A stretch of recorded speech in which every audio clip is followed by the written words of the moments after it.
नमस्कार आप सभी का हम स्वागत करते हैं आज की करियर क्लास में। इस करियर क्लास का नाम है लक्ष्य हर हाल में पाना है।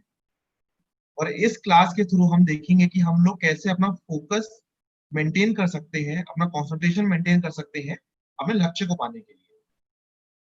इस क्लास में जो हमारे स्पीकर है उनका नाम आकांक्षा जी है। ये क्लास आपके तहत लाई जा रही है यूनिसेफ इंडिया की मुहिम के तहत। और इसके अंदर यूनिसेफ की एक नया जो इनिशिएटिव है युवा, उसका बहुत बड़ा योगदान है। मैं यहाँ आज आए हुए हमारे सारे दर्शकों का स्वागत करता हूँ। साथ ही हमारे राजस्थान करियर पोर्टल से आए हुए सभी दर्शकों का मैं स्वागत करता हूँ और सबका धन्यवाद करता हूँ कि आप हमारे साथ जुड़ रहे हैं कि हर एक करियर क्लास के अंदर। अ, इस हफ्ता हमने 3 करियर क्लासेस ऑर्गेनाइज करी थी। ये हमारी तीसरी करियर क्लास है।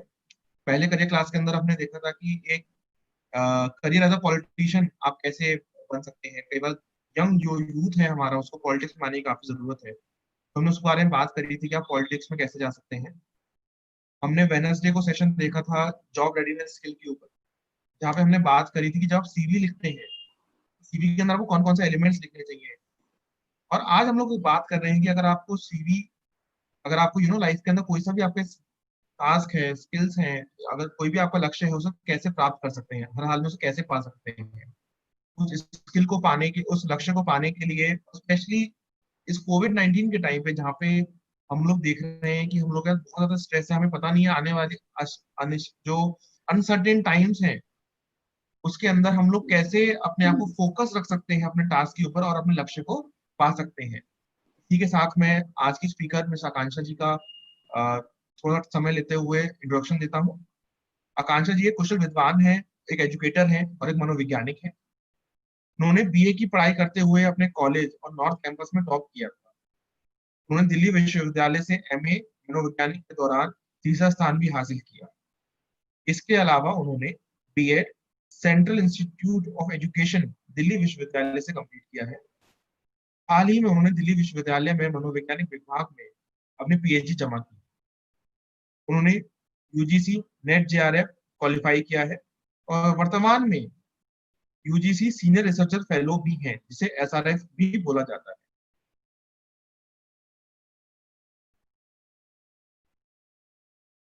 बारीकियों को गहराई से समझते हुए उनकी आवश्यकता आधारित और एक्शन अनुमुख दृष्टिकोण को दर्श अ, वह इससे पहले दौलत राम कॉलेज में और दिल्ली विश्वविद्यालय के रामनुज कॉलेज में मनोवैज्ञानिक के सहायक प्रोफेसर के रूप में काम कर चुकी हैं। आकांक्षा जी, मैं आपका बहुत बहुत स्वागत करता हूँ और आपका धन्यवाद करता हूँ कि आप बच्चों का सेशन ले रही हैं और आशा करता हूँ कि आपके घर में सब सेफ हैं और सुरक्षित हैं। थैंक यू अंकित जी। नमस्कार आप सभी को और आपका हार्दिक स्वागत है आज की दिल की बात सेशन में। सबसे पहले मैं अंकित जी का धन्यवाद करना चाहूँगी जिन्होंने इतना अच्छा इस बार इंट्रोडक्शन दिया मेरा। धन्यवाद अंकित जी उसके लिए।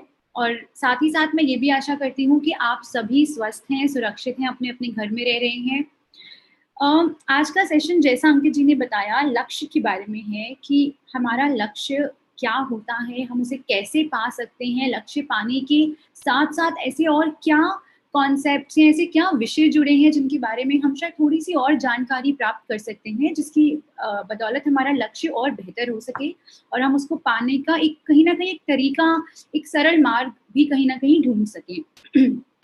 सबसे पहले मैं आपसे रिक्वेस्ट करना चाहूँगी कि आज के सेशन में भी जैसे मैं हमेशा कहती हूँ एक पेन और पेपर लेके बैठिएगा। कुछ छोटे-छोटे हम एक्टिविटीज़ करेंगे और आपको मज़ा आएगा, आप साथ में भी कर सकते हैं वो एक्टिविटीज़ और आपके लिए अच्छा रहेगा पूरे सेशन के दौरान। इसके अलावा एक और बात कहना चाहूँगी आज आप सबसे। ये जो हम सेशंस कर रहे हैं दिल की बात, ये हमारे मेंटल हेल्थ को लेके हैं। ऐसा बहुत बार होगा कि इन सेशंस में जो हम बात करते हैं वो जनरल बात है, वो ऐसी बात है जो सभी के लिए ज़रूरी है।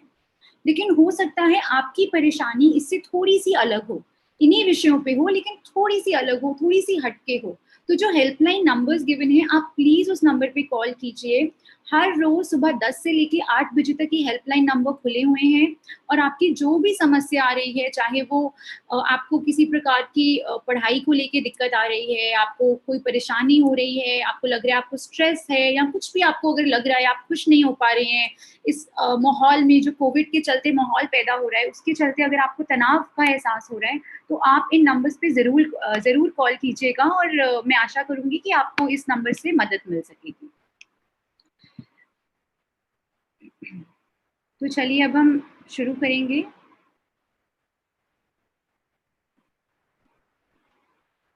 अंकित जी, आपकी थोड़ी मदद चाहिए होगी यहाँ पे स्क्रीन शेयर करने में।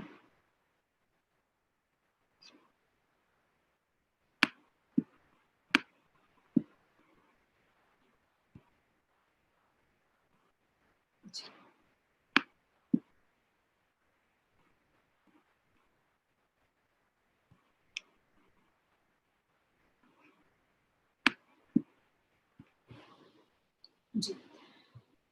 आज का जो हमारा टॉपिक है वो है लक्ष्य हर हाल में पाना है। तो आप जानते हैं ये बड़ा एक फ़ेमस गाना भी है ऋतिक रोशन की फ़िल्म का लक्ष्य, जिसमें वो अपना लक्ष्य कैसे प्राप्त करते हैं, बहुत ही बखूबी तरीके से दिखाया गया है कि शुरुआत में शायद उनको नहीं पता होता उनका लक्ष्य क्या है और किस प्रकार वो अपनी खोज करते हैं, अपने बारे में पता करते हैं, मुझे क्या चीज़ अच्छी लगती है, नहीं लगती और कहीं न कहीं पूरे सफ़र में अपने लक्ष्य को प्राप्त करते हैं। तो सबसे पहली बात ये है कि हमारे जो जीवन है उसमें लक्ष्य का महत्व क्या है? मैं क्यों सुबह उठूँ, मैं क्यों मेहनत करूँ, मैं क्यों एक लक्ष्य के पीछे दौड़ूँ? या मैं क्यों ये खोज पे निकलूँ कि मेरा लक्ष्य क्या है? उससे मुझे क्या हासिल होगा? मैं क्या बनूँगी मैं लक्ष्य को पाके? तो सबसे ज़रूरी सवाल और सबसे उसका एक बेहतरीन जवाब ये है कि लक्ष्य आपके जीने की वजह बन जाता है। आपकी जीवन बिना लक्ष्य के निरर्थक है, उसमें कोई मीनिंग नहीं है। आप जिए जा रहे हैं, उसमें कोई मीनिंग नहीं है, आपको पता ही नहीं है आपने आगे जीवन में करना क्या है। तो लक्ष्य के आने से हमें एक दृढ़ निश्चय, एक संकल्प मिलता है आगे जीवन में कि उसे किस प्रकार हम जी सकते हैं, क्या-क्या ऐसी चीज़ें हैं जो हम कर सकते हैं, अपनी ज़िंदगी को सार्थक कैसे बना सकते हैं और शायद कहीं न कहीं दूसरों की ज़िंदगी को भी हम सार्थक किस प्रकार कर सकते हैं, ये जो है ये हमें लक्ष्य से मिलता है। अगर आपको याद होगा हमने हमने फर्स्ट क्लास में एक कॉन्सेप्ट की बात की थी, जापानीज़ कॉन्सेप्ट जिसका नाम था इकिगाई। लक्ष्य भी कुछ ना कुछ इससे मिलता-जुलता होता है। ये हमें एक कारण देता है जिसके चलते हम अपने जीवन को रोज़ खुशी से जी सकें। आप सोचिए कि आप अपने जीवन में कितने कार्य करते हैं। हर रोज़ अगर आप देखेंगे तो आप बहुत से कार्य कर रहे हैं जीवन में, हो सकता है छोटे-छोटे कार्य हों, लेकिन वो हर कार्य करने पे आपको कहीं न कहीं खुशी मिलती है। हो सकता है ऐसे कार्य हों जिसके बाद आप बहुत थक जाएँ, सुबह से लेके शाम तक आप एक कार्य में व्यस्त हैं और जैसे ही वो कार्य आपका खत्म हुआ, आप बहुत थके हुए हैं। लेकिन फिर भी एक सुकून मिलता है आपको, वो क्यों मिलता है? क्योंकि आपको ये पता है, या तो आज आपने किसी लक्ष्य को प्राप्त किया या आपने अपने बड़े लक्ष्य की ओर छोटे-छोटे कदम बढ़ाए। तो हम इस बारे में भी इसके बाद चर्चा करेंगे कि लक्ष्य किस प्रकार के होते हैं। पर उससे पहले मैं आपको यहाँ एक छोटी-सी कहानी के तौर पे एक चीज़ बताना चाहती हूँ। आप इमेजिन कीजिए कि आप एक बस में सफ़र कर रहे हैं, ठीक है? आप उस बस में सफ़र कर रहे हैं, पर वो बस जाती कहाँ को है, आप वो नहीं जानते। आप बस सफ़र किए चले जा रहे हैं। आस-पास मौसम अच्छा है, आस-पास की वादियाँ, नज़ारे अच्छे हैं, आप देख रहे हैं और आप एन्जॉय कर रहे हैं। अचानक आपको ख़्याल आता है कि ये बस जा कहाँ रही है और मुझे तो पता नहीं है कहाँ जा रही है और शायद मुझे कुछ स्टॉप के बाद उतरना पड़ेगा। आपको जैसे-जैसे ये ख़्याल आने लगता है, आपका जो सफ़र है, जिसको आप एन्जॉय कर रहे थे, अब आप उतना एन्जॉय नहीं कर पा रहे। क्यों? अब आप परेशान हैं। अब आप परेशान हैं कि अब आगे क्या होगा? मैं कैसे आगे जा पाऊँगा? मैं कहाँ पहुँचूँगा? मेरे को कहाँ उतरना है? क्या मेरी डेस्टिनेशन है? और क्या पता ड्राइवर कहीं भी बीच में उतारने को बोल दे कि वो कहीं और जा रहा है। तो आपको ये लगने लगता है कि अब मैं क्या करूँ? क्या आप अब उस राइड को एन्जॉय कर रहे हैं? क्या अब आप उस बस के सफ़र को एन्जॉय कर रहे हैं? बहुत मुमकिन है कि अब आप उसे एन्जॉय नहीं कर रहे हैं। इसी प्रकार ये जो बस का सफ़र है, ये हमारे जीवन का भी सफ़र है। अगर हमें पता है कि हमें कहाँ पहुँचना है, हम किसी और के निर्णय पे निर्भर नहीं करते, हम अपने निर्णय पे निर्भर करते हैं, हम जानते हैं हम कहाँ जाना चाहते हैं, तो ये सफ़र बहुत ही सुहाना होगा। हो सकता है देर लग जाए पहुँचने में, हो सकता है रास्ते में बहुत सी कठिनाइयाँ आएँ, बाधाएँ आएँ, लेकिन ये सफ़र तब भी सुहाना रहेगा क्योंकि ये आपका सफ़र है और आपको पता है आपको कहाँ जाना है।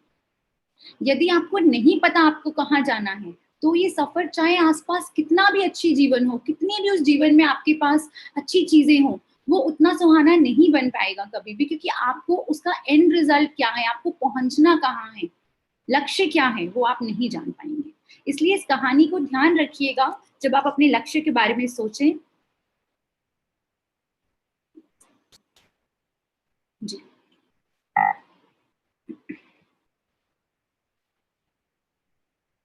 अब जितना तो ये लक्ष्य की बात हमें सुनने में अच्छी लगती है, मजा आता है, हाँ हमारा भी लक्ष्य होना चाहिए, उतना ही कहीं ना कहीं ये जो लक्ष्य के बारे में जितनी बातें हो रही हैं ये कठिन भी हैं, क्योंकि बहुत से ऐसे सवाल हैं, बहुत सी ऐसी चीजें हैं जो हमें मन में डर पैदा कर देती हैं, हमारे मन में आते हैं कि भाई हम कैसे करें, फोकस कैसे करें, समय तो है पर उसका सदुपयोग कैसे करें। ये सभी सवाल हमारे मन में आते हैं। और आज के दौर में, आज के इस तारीख में जब हम देख रहे हैं कि कोविड की वजह से दुनिया में परिस्थितियां बहुत खराब होती चली जा रही हैं, हमें ये भी कहीं ना कहीं एहसास हो रहा है कि जिस प्रकार हम अपना जीवन व्यतीत कर रहे थे वो अब बिल्कुल वैसा नहीं रहा। हमने किसी ने नहीं सोचा था आज से कुछ महीने पहले तक कि हम कभी सब इस तरह से लॉकडाउन में आ जाएंगे, सब चीजें बंद होंगी, स्कूल, व्यवसाय, सब चीज बंद होगी, हमने कभी नहीं सोचा था।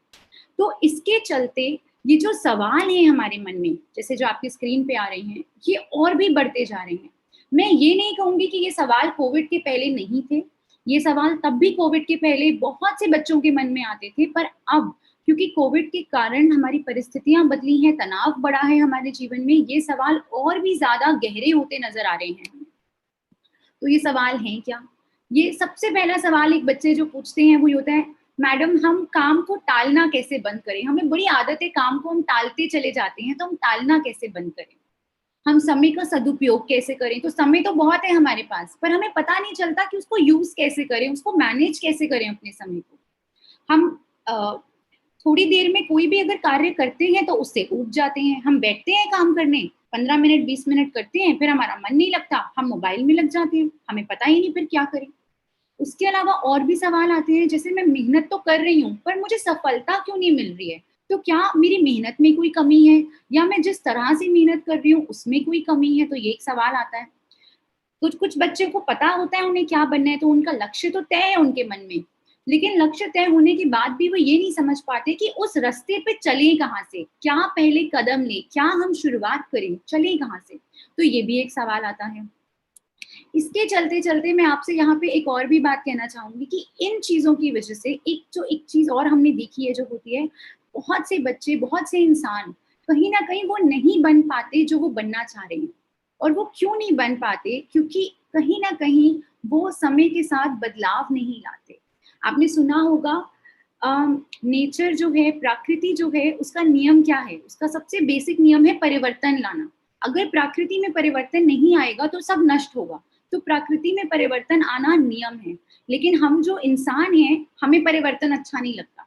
हम जैसे हैं हमें लगता है हम वैसे ही बहुत अच्छे हैं, मैं क्यों नई चीज ट्राई करूं?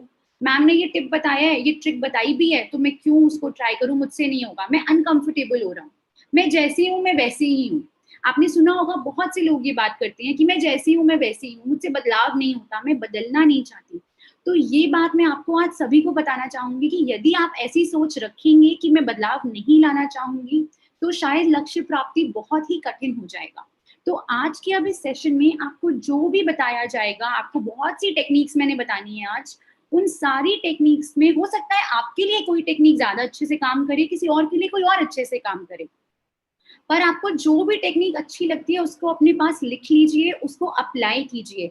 देखिए बोलना तो बहुत सरल होता है कि ये टेक्निक तो उतनी अच्छी नहीं है, ये टेक्निक तो हमें आती है, लेकिन वो टेक्निक की असली परीक्षा तभी होगी जब आप उस पर अमल करेंगे। कुछ दिन, 5 दिन 6 दिन इन टेक्निक्स पे अमल भी कीजिएगा, तभी आपको समझ आएगा कि आपके लिए ये टेक्निक कितना वर्क करेगी।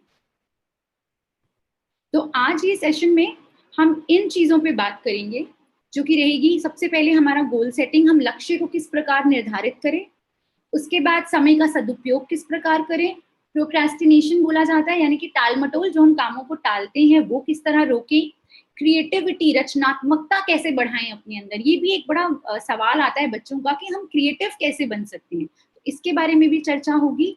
प्रोडक्टिविटी यानी कि उत्पादकता, हम कैसे ज्यादा अच्छा काम करें, कम समय में उसके बारे में बात होगी और ये सब मिला के आपका एक संकल्प तैयार होगा कि हाँ, आप ये सब चीज सीखने के बाद अपने लक्ष्य के और भी करीब पहुंचेंगे। तो आइए शुरू करते हैं। सबसे पहले आता है गोल सेटिंग। अब देखिए, सबसे आसान क्या है, लक्ष्य को सोचना मन में। मैंने मन में सोच लिया है मैं शिक्षक बनना चाहती हूँ, बहुत सरल है, बहुत सरल है। मैंने सोचा मेरा ड्रीम है मैं शिक्षक बनूंगी। मुश्किल क्या है, मुश्किल है उस लक्ष्य को प्राप्त करना, उसके लिए कदम बढ़ाना, वो सबसे ज्यादा मुश्किल है। तो इसीलिए ये आपके लिए एक चीज हमने लाई है, ये टेक्निक होती है जिसका नाम होता है स्मार्ट। इस स्मार्ट टेक्निक से ये आपको पता चलता है कि आपका लक्ष्य किस प्रकार का होना चाहिए। क्योंकि आपने तो लक्ष्य बना लिया, पर आपको पता कैसे चलेगा कि वो लक्ष्य सही है या नहीं है, वो लक्ष्य पाने के योग्य है कि नहीं है। तो वो आपको पता चलेगा इस टेक्निक के जरिए। इसको बोलते हैं स्मार्ट। आप देख रहे होंगे ये SMART, यहाँ ये 5 शब्दों से भी बन रहा है। तो मैं आपको एक्सप्लेन करती हूँ इसका मतलब।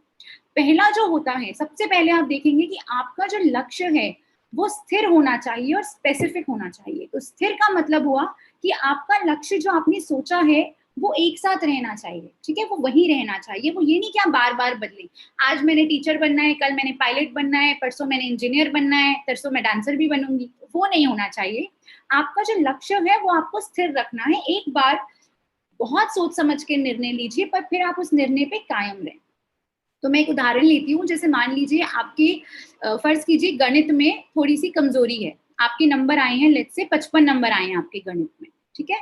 तो एक तो मैंने ये लक्ष्य बनाया कि अगली बार मैं गणित में अच्छे नंबर लाऊंगी, और दूसरा मैंने ये लक्ष्य बनाया कि मेरे गणित में अगली बार, मैंने इस बार मेरे 55 आए हैं तो अगली बार मैंने 70 नंबर तो लाने हैं। तो ये वो लक्ष्य हुआ जो स्पेसिफिक है, जो बिल्कुल ऑन डॉट है, जिसको समझाया जा सकता है, जो सरल है और जिसको मापा भी जा सकता है कि मैं अगली बार जब दोबारा एग्जाम होगा तो अगर मेरे 75 आ गए तो मतलब मैंने अपने लक्ष्य को हासिल किया, जो लक्ष्य मैंने बनाया था 70 नंबर लाने का। तो उसे मापना भी जरूरी है।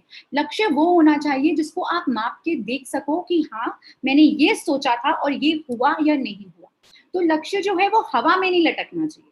वो लक्ष्य ऑन पेपर आप लिख सकें कि हाँ, ये मैंने करना है और ये जब मैं करूंगी तो आप उसको असेस कर पाओ, आप उसको देख पाओ, चेक कर पाओ कि आपने वो हासिल किया या नहीं किया। तो ये तो हुआ स्थिर, ये हुआ मापने योग्य। तो लक्ष्य मापने योग्य होना चाहिए। तीसरा, वो लक्ष्य आपका प्राप्त होने योग्य भी होना चाहिए। मतलब कि आपको सबसे पहले ये भी देखना है कि वो लक्ष्य की प्राप्ति के लिए आपको जो भी साधनों की जरूरत है, क्या आपके पास वो है।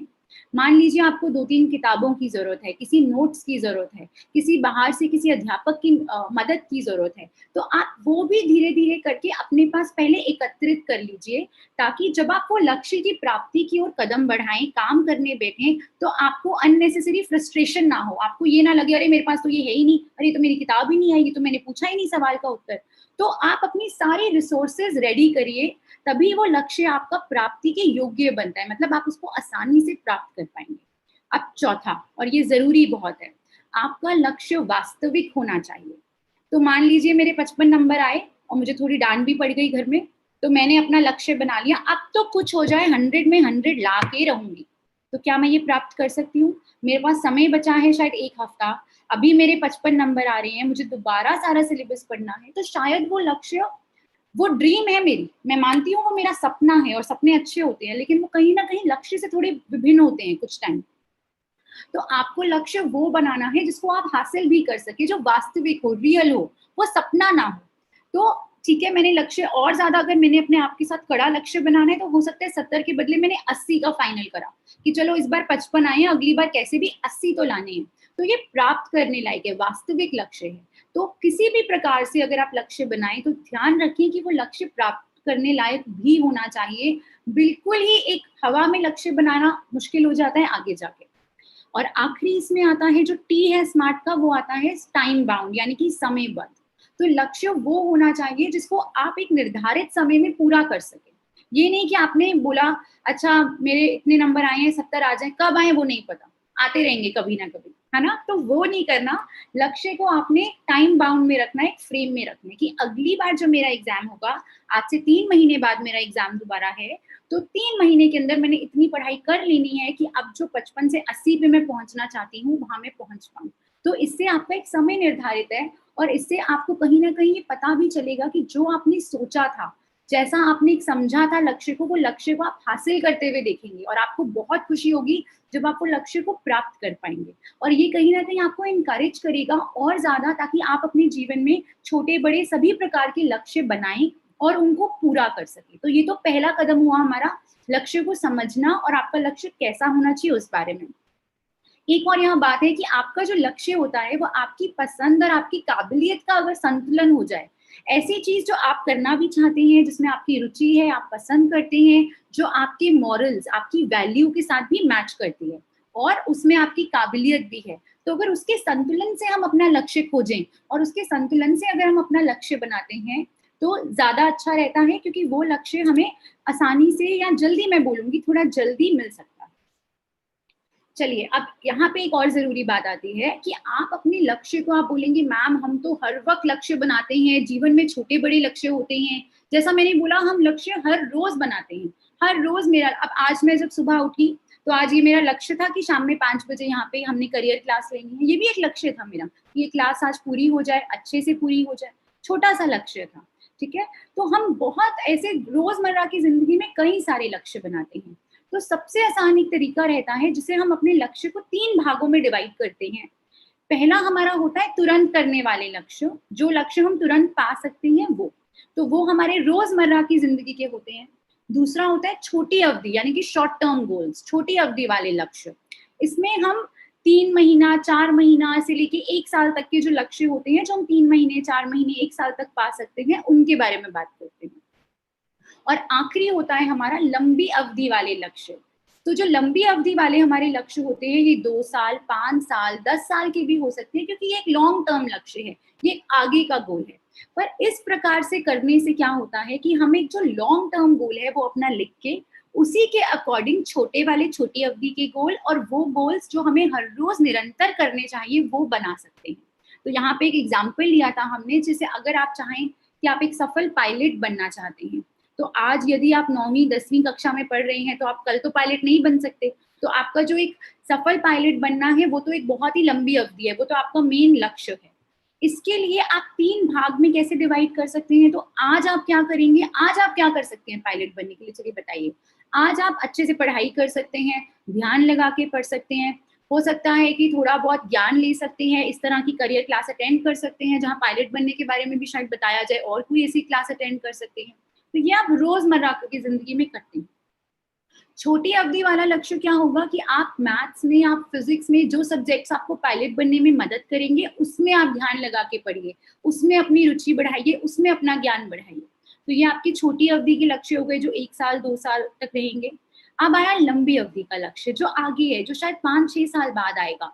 वो होगा कि आप किस प्रकार उस परीक्षा की तैयारियां कर सकते हैं, किस प्रकार आप इंटरव्यू में जाएंगे। तो ये सभी चीजें जो है वो लंबी अवधि में आती हैं, और ये सभी चीजें साथ में मिलके, ऐसा नहीं है कि आप सिर्फ एक लंबी अवधि का लक्ष्य बना लें और बोलें कि तुरंत और छोटी अवधि वाला तो किसी काम का नहीं है, नहीं, फिर आप ठीक से कभी भी लक्ष्य प्राप्त नहीं कर पाएंगे। तो हर चीज को कोशिश कीजिए कि भाग में बांटिए, आसान हो जाता है हमारे लिए लक्ष्य की प्राप्ति।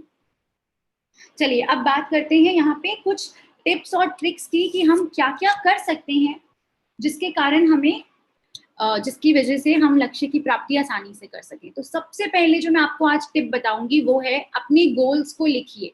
सबसे जरूरी, और आपने देखा होगा मैंने हर क्लास में इस बात पे एम्फेसिस किया है, लिखना बहुत जरूरी होता है। जब हम अपने अपने विचार, अपनी ड्रीम्स, अपने गोल्स को लिखते हैं पेपर पे, तो हमें भी क्लैरिटी मिलती है। हम भी बार बार फिर बदलते नहीं है। जैसे मैंने आज अगर लिखा मैं शिक्षक बनना चाहती हूँ, तो मैं 10 दिन बाद वापस आके देखूंगी तो मेरा गोल वही है, मुझे फिर वही चीज दिख रही है ना, तो मैं कम बदलने की कोशिश भी मैं कम करूंगी। तो अपने गोल्स लिखिए, और इसके साथ ही साथ अपने रास्ते में आने वाली जो आपकी बाधाएं हैं, कि अगर आपको लग रहा है कि कुछ बाधाएं भी हैं जो आ सकती हैं, चलिए पायलट बनना है, कुछ बाधाएं हैं मेरे रास्ते में जो आएंगी, तो आप उनको भी लिखिए। क्योंकि जब आपको ये पता होता है कि आपके रास्ते के पत्थर क्या हैं, आपके रास्ते में क्या, कहाँ आपको ठोकर लग सकती है, तो आप पहले से ही प्रिपेयर्ड रहते हैं। और पहले से अगर आप प्रिपेयर्ड हैं तो चांसेस कम होते हैं आगे जाके गिरने के, चोट खाने के। तो आप अपने गोल्स को लिखिए, और साथ ही साथ उस गोल्स में आने वाली बाधाओं के बारे में भी थोड़ा सा लिखिए, चर्चा कीजिए। इसी के साथ साथ आप एक शेड्यूल भी बना सकती हैं, जैसे मैंने आपको ये वाला पीछे दिखाया था, तुरंत वाला, छोटी और लंबी, ये आप साथ ही साथ बना सकते हैं और देख सकते हैं कि आपने आपके लिए छोटी अवधि के लक्ष्य क्या हैं, आपके लिए तुरंत वाले लक्ष्य क्या हैं और लंबी अवधि के क्या हैं। इसमें ज्यादा फ्लेक्सिबिलिटी फिर मत रखिए, आप इसमें सिर्फ 15 से 20% रखिए कि हाँ बदल सकता है। जैसे खासकर छोटी अवधि वाले लक्ष्य, मैंने अगर आज कुछ काम करना है और किसी कारणवश मैं आज वो काम नहीं कर पाई, तो मैं उस काम को कब दोबारा एडजस्ट कर सकती हूँ अपने स्केड्यूल में, ये भी साथ में सोचना बहुत जरूरी है। तो ये नहीं कि मैंने पूरा का पूरा लक्ष्य ही बदल दिया या मैंने पूरा का पूरा स्केड्यूल ही बदल दिया, नहीं। 15 से 20% ऊपर नीचे हो सकता है। मैं जैसे जैसे बड़ी होंगी, मेरा ज्ञान बढ़ेगा, हो सकता है मुझे ये पता चले कि अच्छा पायलट तो है ही है, मैं इसके अलावा ये भी एक और चीज है, शायद मैं एयर होस्टेस भी बनना चाहूंगी, तो शायद मैं वो भी करूँ, थोड़ा सा अलग जाएगा लेकिन फिर भी। तो आप थोड़ी फ्लेक्सिबिलिटी भी रखिए अपने गोल्स में, क्योंकि जैसे जैसे आप बड़े होंगे आप ज्यादा से ज्यादा ज्ञान प्राप्त करेंगे, हो सकता है आपको नई नई चीजों के बारे में पता चले और उनमें भी आपकी रुचि आने लगे, पर ज्यादा नहीं रखना, 10 से 15% फ्लेक्सिबिलिटी होनी चाहिए। दूसरी आपकी टिप ये है कि आपके जो लक्ष्य हैं उन्हें किसी से शेयर कीजिए, अपने आसपास एक सपोर्ट सिस्टम बनाइए, वो लोग ढूंढिए जो आप जिन पे ट्रस्ट कर सकते हैं, जिनको आप अपने प्लान्स के बारे में बता सकते हैं, और वो लोग जो आपके प्लान को सुन के आपको उस पर एक अच्छा सा फीडबैक देंगे, आपको बताएं। और अच्छे फीडबैक का मतलब ये नहीं है कि आपको सब वाहवाही देंगे ना, अच्छे फीडबैक का मतलब ये होता है कि आपको उस प्लान की खामियां भी बताएं, आपको ये भी बताएं कि अच्छा इसको बेटा अगर ऐसे नहीं करो और ऐसे कर लो तो ज्यादा अच्छा रहेगा। तो ऐसे लोग ढूंढिए, हो सकता है वो आपके अध्यापक हों, आपके मित्र हों, आपके सीनियर्स हो सकते हैं, वो जो ऑलरेडी किसी जगह पहुंच गए हैं, आपके बड़े भाई बहन हो सकते हैं, कोई भी हो सकता है, आपके माता पिता हो सकते हैं। तो ढूंढिए वो 3 से 5 लोग और उनके साथ अपने लक्ष्य के बारे में शेयर कीजिए, उनसे डिस्कस कीजिए कि मैं ऐसा ऐसा करना चाहती हूँ और ये मैंने 3 तरह से लक्ष्य को बांटा है। तीसरा, अपने पीरियोडिकली इवैल्यूएट गोल्स, यानी कि अपने लक्ष्य को टाइम के साथ साथ आप चेक करते रहिए, उनका मूल्यांकन करिए कि आपके लक्ष्य कहीं ऐसा तो नहीं कि बदल रहे हैं, ऐसा तो नहीं कि आप किसी और दिशा में निकल रहे हैं और जो लक्ष्य है वो किसी और दिशा में आने जाने से ही आएगा।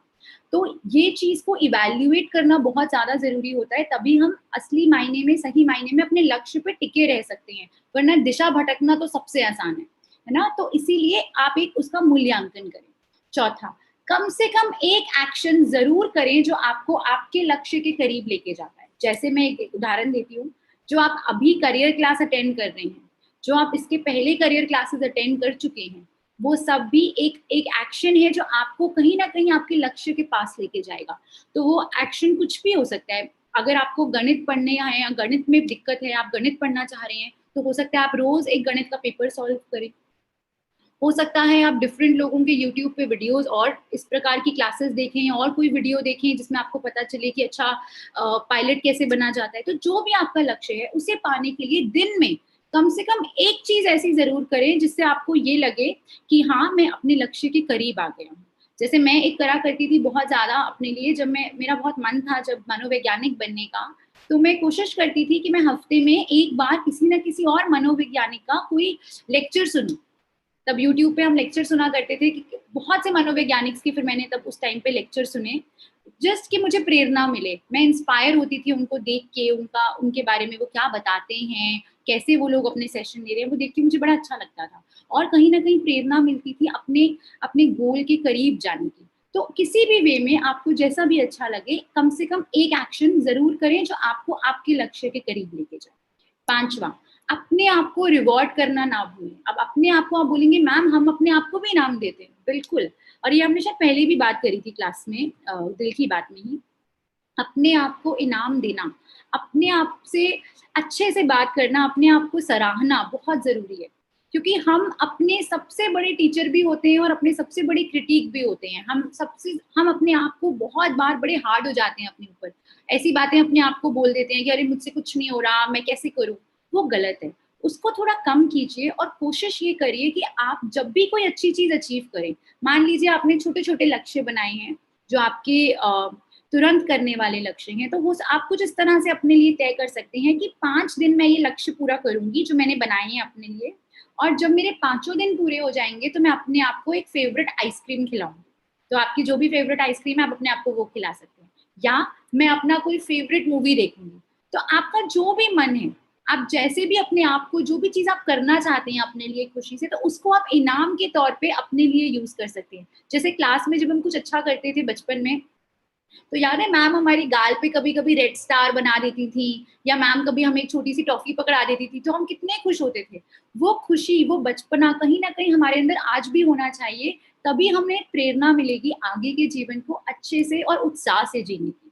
तो वो आप करिए। और आखिरी, अगर आप पीछे रह गए, क्योंकि ये बहुत बार होगा कि आप लक्ष्य को निर्धारित करेंगे लेकिन आप वो लक्ष्य को शायद हासिल ना कर पाए, देरी हो जाए, या ठीक से आपने शायद कहीं ना कहीं कुछ गड़बड़ हो गई, मैं बोलूंगी, आप लक्ष्य नहीं हासिल कर पाए, तो घबराइए मत। अगले दिन फिर उठिए, फिर से करिए।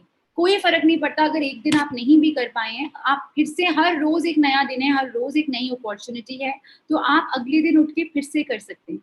एक अंग्रेजी में एक मुझे बहुत अच्छा लगता है, ये बोला जाता है कि defeat is not when you fall, it is when you refuse to get up. हार तब नहीं होती जब हम गिर जाते हैं, हार तब होती है जब हम अगले दिन उठने से मना कर देते हैं कि अब हम उठेंगे ही नहीं, उस चोट से हम डर जाते हैं। तो आपको वो नहीं करना, आपको ये ध्यान रखना है कि जितनी मर्जी बार आप गिरो, अगले दिन फिर उठो और अपने लक्ष्य की तैयारी करो।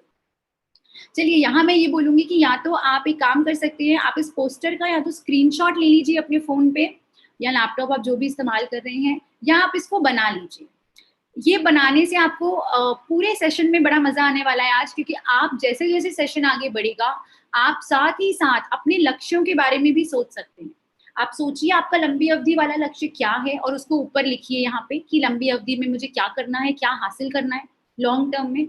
छोटी अवधि के लक्ष्य बनाइए, बांटिए उसको कि अच्छा ये करने के लिए मुझे ये 5 चीजें करनी पड़ेंगी। जैसे अगर अच्छा पायलट बनना है तो पहले मुझे अपना विज्ञान में, मैथ्स में, फिजिक्स जो है भौतिक विज्ञान, उसमें अपना बढ़ाना पड़ेगा ज्ञान।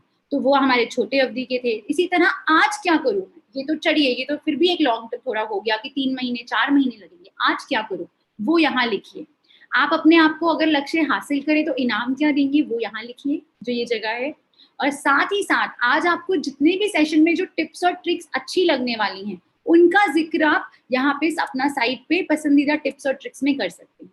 तो आप ये बना सकते हैं और आप कमेंट्स में हमसे शेयर भी कर सकते हैं कि आपको सबसे अच्छी ट्रिक कौन सी लगी, आप अपने आप को क्या इनाम देते हो, आपके अवधि, लंबी अवधि, छोटी अवधि के लक्ष्य क्या हैं। जब हम एक दूसरे से ये बातें शेयर करते हैं यूट्यूब कमेंट पे, तो हम, और भी बहुत से बच्चे आते हैं जो वो पढ़ते हैं और कहीं ना कहीं वो भी हमसे इंस्पायर होते हैं।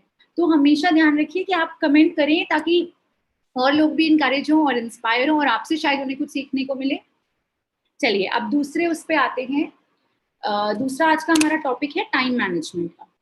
तो आपने सुना होगा टाइम मैनेजमेंट क्या है, समय का सदुपयोग करना क्या है। ये तो हम सभी जानते हैं कि समय को किस प्रकार बोलते हैं कि समय पे कंट्रोल कीजिए, नहीं तो समय आपको कंट्रोल करेगा। तो समय को लेके, समय के कॉन्सेप्ट को लेके बहुत सी बातें हैं जो हमारे कल्चर में भी होती हैं, और हर अध्यापिका, अध्यापक हमेशा, हमारे स्कूल में भी याद था, हमेशा समय पे फोकस करते थे कि समय को व्यर्थ नहीं जाने देना, ये सबसे ज्यादा मूल्यवान वस्तु है हमारे जीवन की। एक बात और है कि अगर आप ये सीख जाते हैं कि आप अपने समय का सदुपयोग कैसे करें, और इस समय हमारे पास ज्यादा समय है क्योंकि हमारा जो एक स्कूल चलता था या जो हमारा एक रेगुलर रूटीन होता था वो थोड़ा कम हो चुका है कोविड के चलते। तो इस वक्त हमारे हाथ में समय ज्यादा है, पर परेशानी क्या आ रही है कि हम उसको यूज कैसे करें, हमें पता ही नहीं है हमें अपने समय के साथ क्या करना है। तो जो इंसान समय का सदुपयोग करना सीख जाता है उसके पास हाथ में ज्यादा समय होता है, क्योंकि आपके जो भी काम है वो अब आप पूरा दिन ड्रैग नहीं कर रहे, वो आपने तुरंत 3 घंटा 4 घंटा जितना भी देर लगा के खत्म किया। उसके बाद आपके हाथ में ज्यादा समय बचता है और आप उस समय में और कुछ बेहतर कर सकते हैं, अपने लक्ष्य की प्राप्ति के लिए और एक्स्ट्रा मेहनत कर सकते हैं और एक्स्ट्रा एफर्ट कर सकते हैं। यदि आप समय का अच्छे से सदुपयोग करें, तो ऐसा रिसर्चेस में भी प्रूव किया गया है, बताया गया है कि इससे हमारे जो मन का तनाव होता है वो कम होता है और हमारा जो फोकस है वो भी कहीं ना कहीं बढ़ जाता है। तो समय का जो एक सदुपयोग है उसके बारे में जानना बहुत जरूरी है। सबसे पहले आपको क्या करना चाहिए समय के सदुपयोग के लिए, आपके जो लक्ष्य हैं और आपकी जो प्राथमिकताएं हैं, जो आपकी प्रायोरिटीज हैं, उसको ध्यान से चुनिए। आधा काम आपका वहीं पे हल हो जाएगा, आधी लड़ाई तो आपने वहीं जीत ली। एक बार अगर आपको समझ आ गया कि आपका लक्ष्य क्या है, आपकी प्राथमिकताएं क्या हैं, तो आप आधे से ज्यादा आपका समय वहां बचेगा, क्योंकि जब हमें लक्ष्य नहीं पता होता तो हम बहुत सी देर लगा देते हैं खोजने में कि अब हम क्या करें, तो वो आपका बचेगा। तो पहले तो एक ये आपके लिए चीज है। दूसरा है, आपको ऐसा समय ढूंढना होगा जिसमें आप सबसे ज्यादा जागरूक रहते हैं, क्योंकि वो समय में आप सबसे ज्यादा काम कर सकते हैं और ऐसा काम कर सकते हैं जो शायद आपको कठिन लगता है। कोई कोई समय होता है, अगर आप मुझे बोलेंगे ना कि सोने से पहले एक कुछ कि ये एक होमवर्क कर लो, तो शायद मुझे झपकी आने लगेगी। लेकिन अगर मैं सुबह उठी हूँ, मैं फ्रेश हूँ, मेरा एकदम दिमाग ताजा है, तो हाँ, फटाफट में आप देखेंगे, आप फटाफट काम करते चले जाएंगे, और जो काम आपको लगता है 4 घंटे में होगा वो आप 2 ही घंटे में कर लेंगे। तो ऐसा समय आप अपने लिए ढूंढिए जिसमें आप सबसे ज्यादा जागरूक होती हैं। जैसे एक बुरा समय जो मुझे पता है, वो मुझे लगता है कि होता है, वो होता है खाना खाने के बाद, लंच टाइम पे, कि मैंने 2-2:30 बजे खाना खाया, अगर उसके बाद कोई काम करना है तो कहीं ना कहीं झपकी आने लगती है, मन नहीं करता, तो वो समय सही नहीं है मेरे लिए। तो आप अपने लिए वो समय ढूंढिए जो आपको सबसे ज्यादा जागरूक रखता है, क्योंकि वो आगे अब आप यूज करेंगे आने वाले एक्टिविटी जो हम बताएंगे उसमें। तीसरा है, पढ़ाई की जगह को साफ और व्यवस्थित रखिए। ये एक बड़ा ही जरूरी टिप है जो मैं हमेशा बोलती हूँ बच्चों से। अगर आपकी सारी किताबें, कॉपियां सब बिखरी हुई पड़ी हैं आसपास, तो आपका मन ही नहीं करेगा उस जगह बैठ के पढ़ने का। तो आप जहां भी बैठ के पढ़ाई करते हैं, या जहां भी आपने अपनी कॉपियां, किताबें सब रखी हैं, वो जगह को थोड़ा व्यवस्थित रखिए, क्योंकि व्यवस्थित रहने से भी हम एक ऑर्गेनाइज रहते हैं, कम समय वेस्ट करते हैं यहाँ वहाँ चीजें खोजने में। और जब हम कोई चीज खोजने लगते हैं तो फिर हमारा मन ही नहीं करता, हम कहते हैं कौन ढूंढेगा, चलो छोड़ो ना। तो क्या हुआ, हमने फिर टाइम वेस्ट किया, हमने बात को फिर से टाला। तो उससे बचने के लिए चीजों को व्यवस्थित रखें। जैसे आप रात में अपना शायद बैग बनाते होंगे अगले दिन स्कूल लेके जाने के लिए, उसी प्रकार से अपने घर में भी किताबों को, चीजों को ऑर्गेनाइज कीजिए। अच्छा, जो काम जरूरी नहीं है उसके बारे में मत सोचिए। तो बड़े बच्चे ये सवाल पूछते हैं कि मैम हम मल्टीटास्किंग करेंगे, ये शब्द होता है मल्टीटास्किंग, यानी कि ज्यादा काम, मतलब बहुत सारे काम एक साथ करेंगे। आपको लगता है वो पॉसिबल है? क्या आप सोच सकते हैं कि कोई वाकई ही मल्टीटास्किंग करे? क्या मैं वाकई ही आपसे बात करके, फोन पे मैसेज देख के, साथ में कॉपी में कुछ रीड करके, घड़ी पे कुछ देख के कर सकती हूँ? नहीं। हम असल में क्या करते हैं, हम असल में एक से दूसरे से तीसरे से चौथे काम में स्विच करते हैं। वो स्विच हम इतनी जल्दी करते हैं कि हमें कहीं ना कहीं लगता है कि हम मल्टीटास्क कर रहे हैं, लेकिन वैसा होता नहीं है। अगर आप देखेंगे विज्ञान में, मनोविज्ञान में ऐसी बहुत रिसर्च हैं जो अब आजकल ये बात करती हैं कि मल्टीटास्किंग करना छोड़ दीजिए प्लीज। मल्टीटास्किंग करने से क्या होता है, आपका जो तनाव है वो बढ़ता है, आपका फोकस घटता है, और आपकी जो परफॉर्मेंस है, जो आप अच्छा परफॉर्म कर सकते हैं, वो भी कम होता है। क्यों? क्योंकि हमारा जो दिमाग है वो एक बार में एक ही चीज पे फोकस कर सकता है। अब मैं साथ ही साथ 4-5 चीजों पे अगर फोकस करूंगी, तो होगा क्या कि मैं पांचों में एक भी चीज अच्छे से नहीं कर पाऊंगी।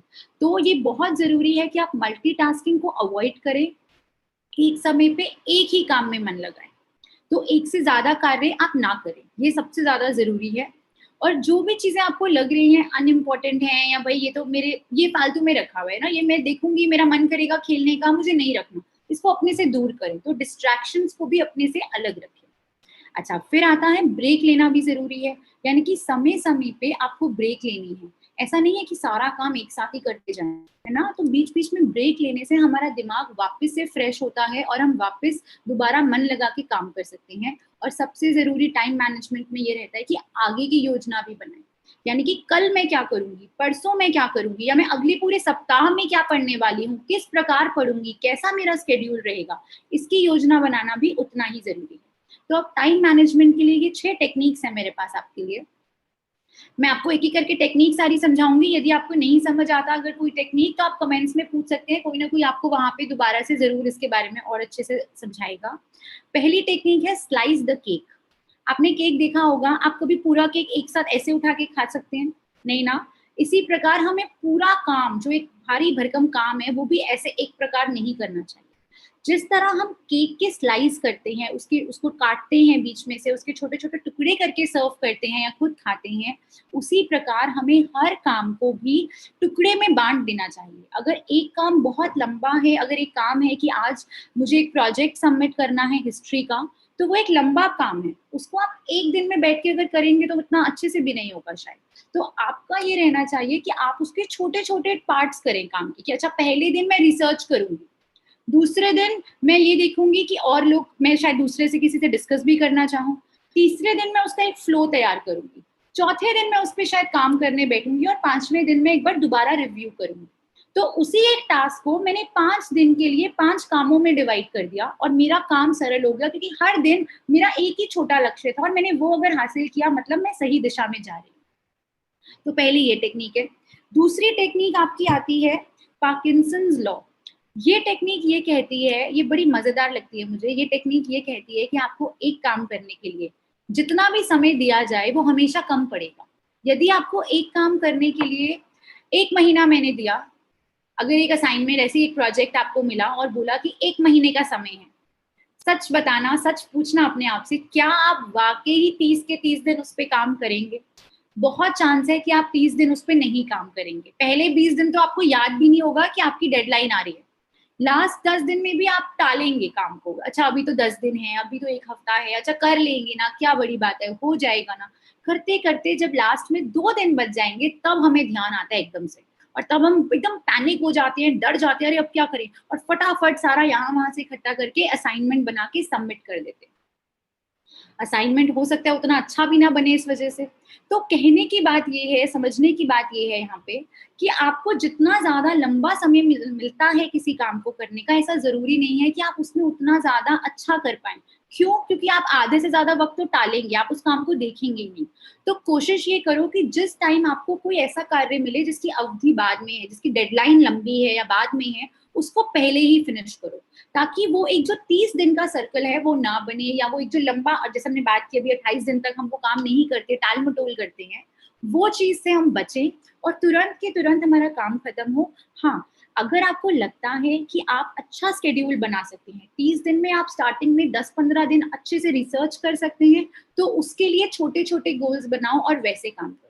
लेकिन ये लॉ हमेशा याद रखना, ये मत समझना कि अगर आपको ज्यादा टाइम मिला है किसी कार्य को करने का तो आप ज्यादा अच्छा करेंगे, क्योंकि कोई हमेशा, ज्यादातर हम देखते हैं कि काम हम लोग करते ही अंत में है, तो वो टाइम हम यूज ही नहीं करते, वो टाइम हम यहाँ वहां कुछ करते रहते हैं। तो ये याद रखना। अच्छा, अब आती है तीसरी टेक्निक जिसका नाम है पोमोडोरो टेक्निक। ये जो टेक्निक है ये फ्रांसिसो सिरेलो ने दी थी।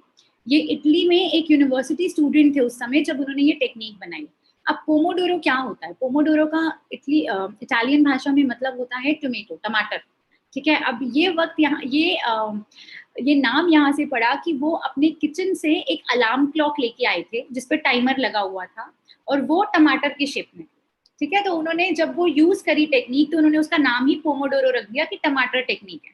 तो आप इसको टमाटर टेक्निक भी कह सकते हैं।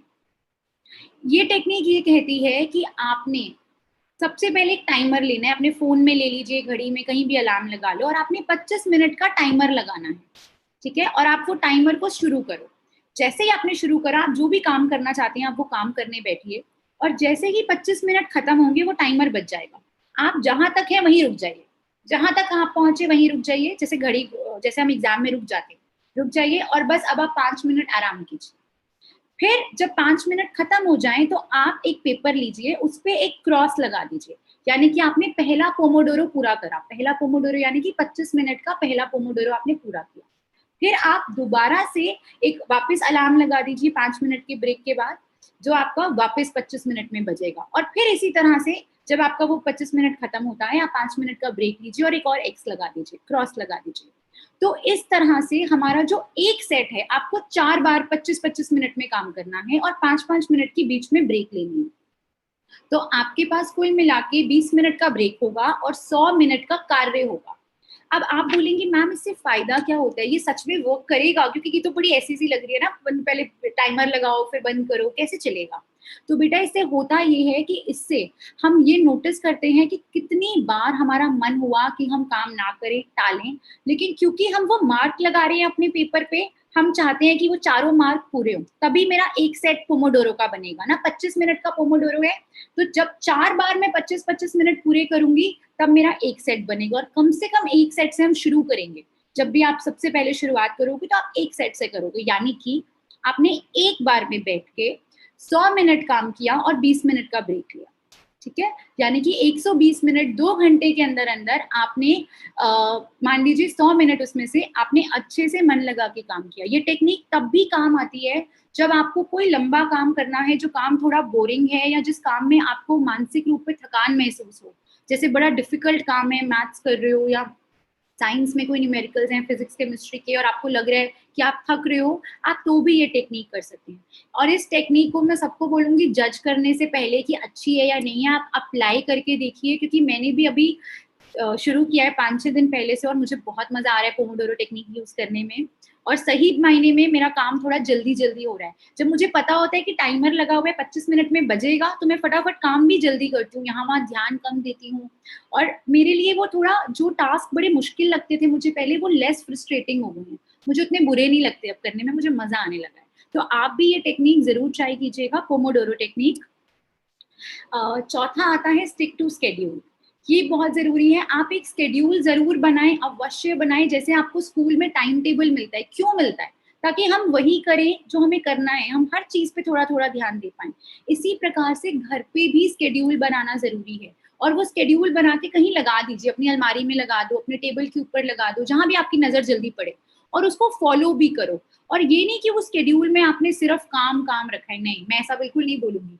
वो स्केड्यूल में आपके लिए एक्टिविटी, हॉबीज का भी टाइम होना चाहिए, आपको जो चीजें पसंद है उनका भी टाइम बनाइए, और सबका एक समय निर्धारित कीजिए, ठीक है। और उसको जितना डिटेल में हो सके उतना डिटेल में लिखिए, ताकि आपको समझ आए कि अच्छा ये टाइम में यही काम करना है। और जैसा मैंने पहले भी कहा था, थोड़ी सी फ्लेक्सिबिलिटी हो सकती है, हो सकता है कोई कार्य आप नहीं कर पाए, कोई मेहमान आ गए घर में, मम्मी ने किसी काम से भेज दिया, कुछ भी हो सकता है, तो उसके लिए आप लास्ट में एक आधा घंटा रख सकते हैं, ठीक है। तो जो भी आपके कार्य बच गए हैं पहले, वो आधे घंटे में आप वो दिन के सारे कार्य अपने पूरे कर सकते हैं। तो उसको आप एक हाफ एन आवर बोल सकते हैं कि ये मेरा फ्लेक्सिबल आवर है, जिसमें मैं अपने बचे हुए दिन के सारे कार्य जो मैं किसी कारणवश नहीं कर पाई थी, वो अब मैं कर लूंगी। पांचवा आता है हैंडी क्लॉक। ये भी पोमोडोरो की तरह ही है, इसमें यही कहा गया है कि यदि आपके पास एक घड़ी है, आप जहां बैठे हैं वहां एक घड़ी है, या आपकी वही बात आती है, अगर आप फोन पास में रखेंगे ना तो डिस्ट्रैक्शन भी बनेगा वो।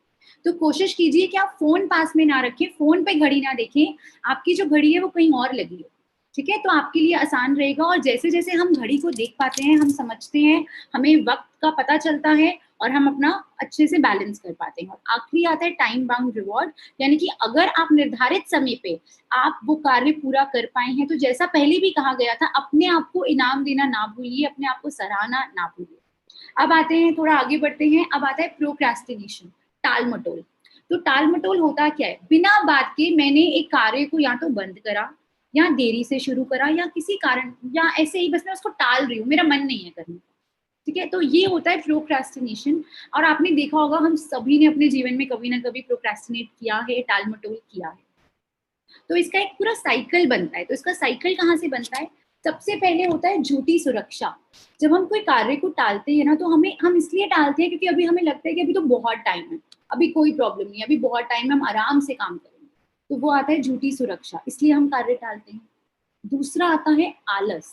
अभी मेरा करने का मन नहीं है, चलो 1 घंटे में पक्का करती हूँ, आधे घंटे में पक्का करती हूँ। सच बताइएगा कितनी बार हुआ है कि हमने बोला है आधे घंटे में करते और हम कभी नहीं करते? तो वो हुआ आलस।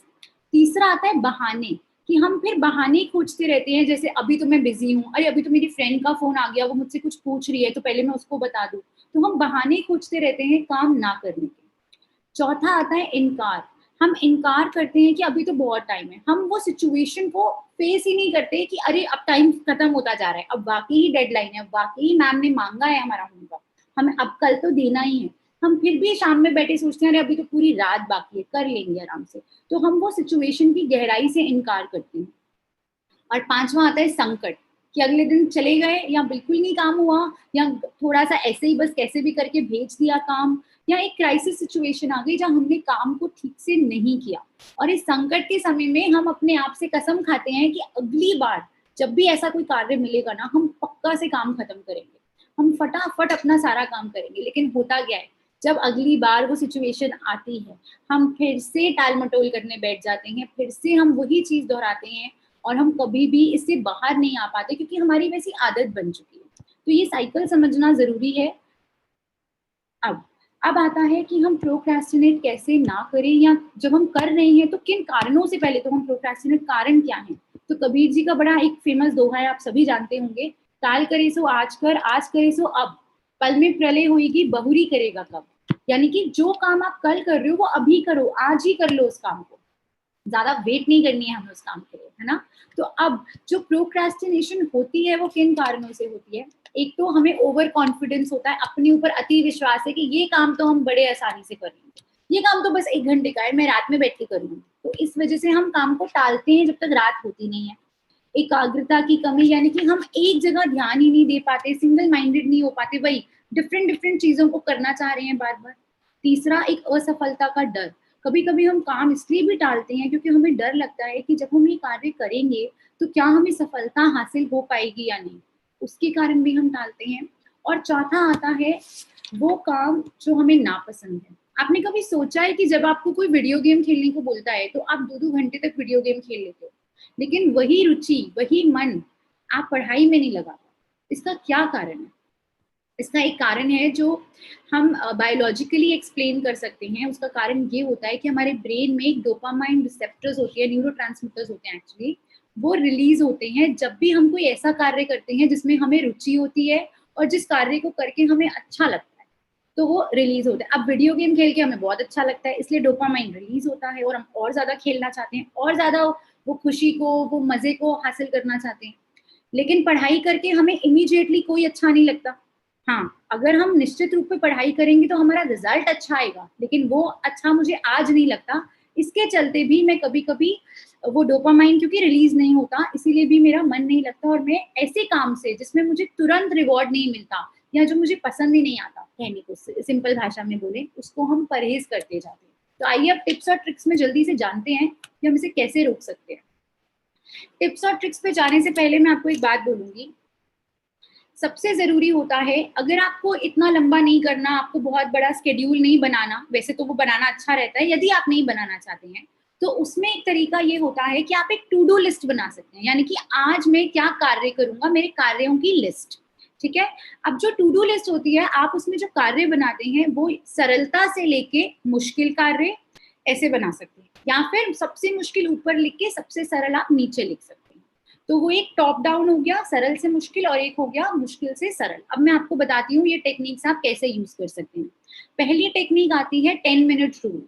ये कहती है कि आपके जो कार्य हैं, आप जो आपको पता है बहुत बार ऐसा होता है हमारे पास बड़े सारे स्कूल के छोटे छोटे कार्य होते हैं कि अच्छा इस कॉपी से यहाँ से थोड़ा सा मेरा रह गया था, मैंने नोट्स कहीं और लिखे हैं, ये वाले नोट मुझे अपनी बुक में लिखने हैं वापस। तो एक छोटा सा कार्य कि मैं क्लास में 5 मिनट लेट पहुंची, मैम ने जो बोला वो मिस हो गया, मैंने अपनी फ्रेंड से कहीं से और से उतार लिया, अब मुझे वापस कॉपी मिली। बड़ा छोटा कार्य, अगर आप करने बैठेंगे 5 मिनट में हो जाएगा, लेकिन हम उसको भी टाल रहे हैं।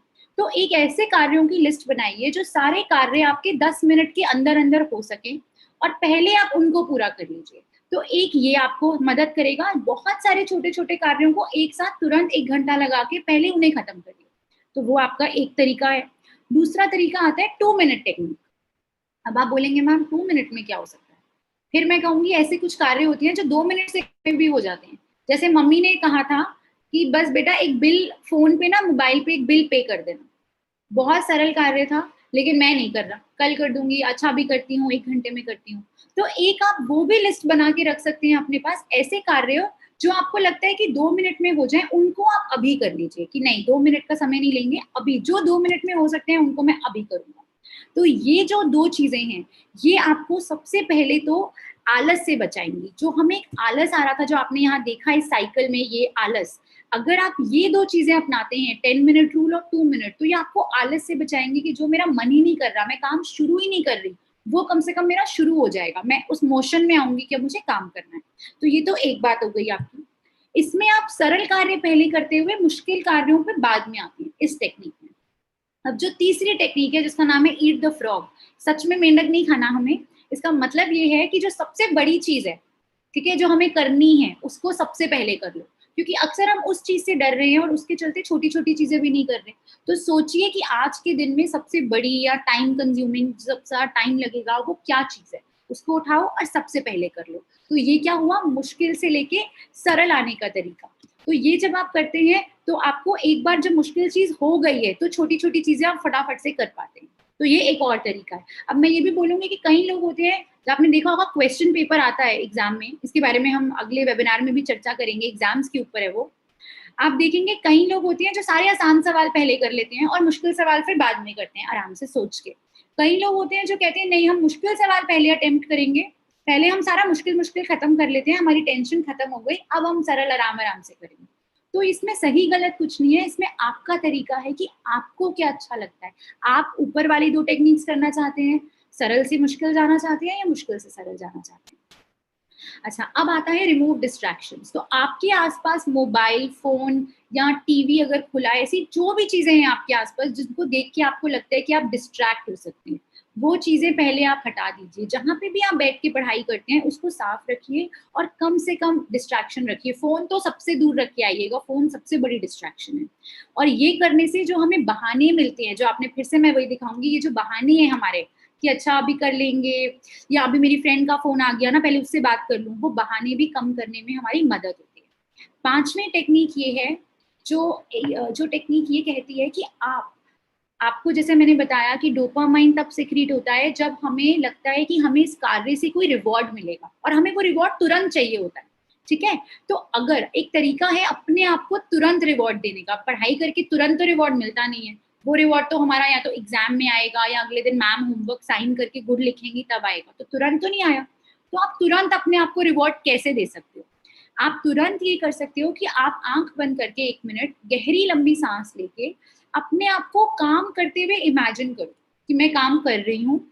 अच्छा, मैंने काम कर लिया और अब मुझे कैसा महसूस हो रहा है काम करके? मैं बहुत रिलैक्स्ड फील कर रही हूँ, शायद थोड़ी थक गई हूँ पर बहुत अच्छा लग रहा है कि मेरा काम खत्म हो गया।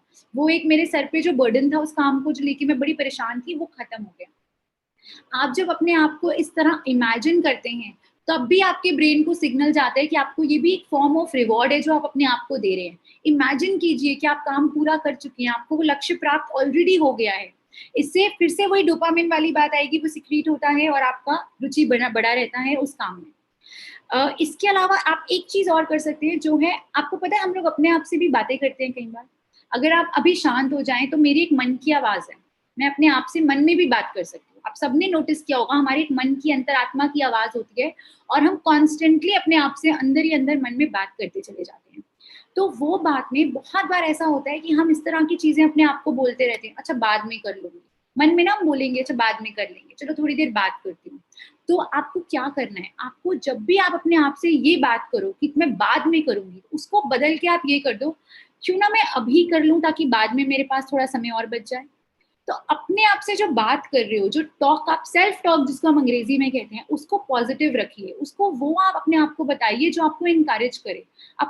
जो अपने आप से बात करते हो, आप ये इमेजिन करो कि आप अपने आप से बाहर आ गए और अब तीसरे इंसान की तरह आप अपने आप से बात कीजिए और अपने आप को वो चीज समझाइए जो आपको पता है सही है। सही क्या है? काम तुरंत खत्म करना ताकि बाद में और चीजों के लिए समय बचे, रचनात्मक चीजों के लिए समय बचे, जो बस मैं बताऊंगी आपको इसके बाद।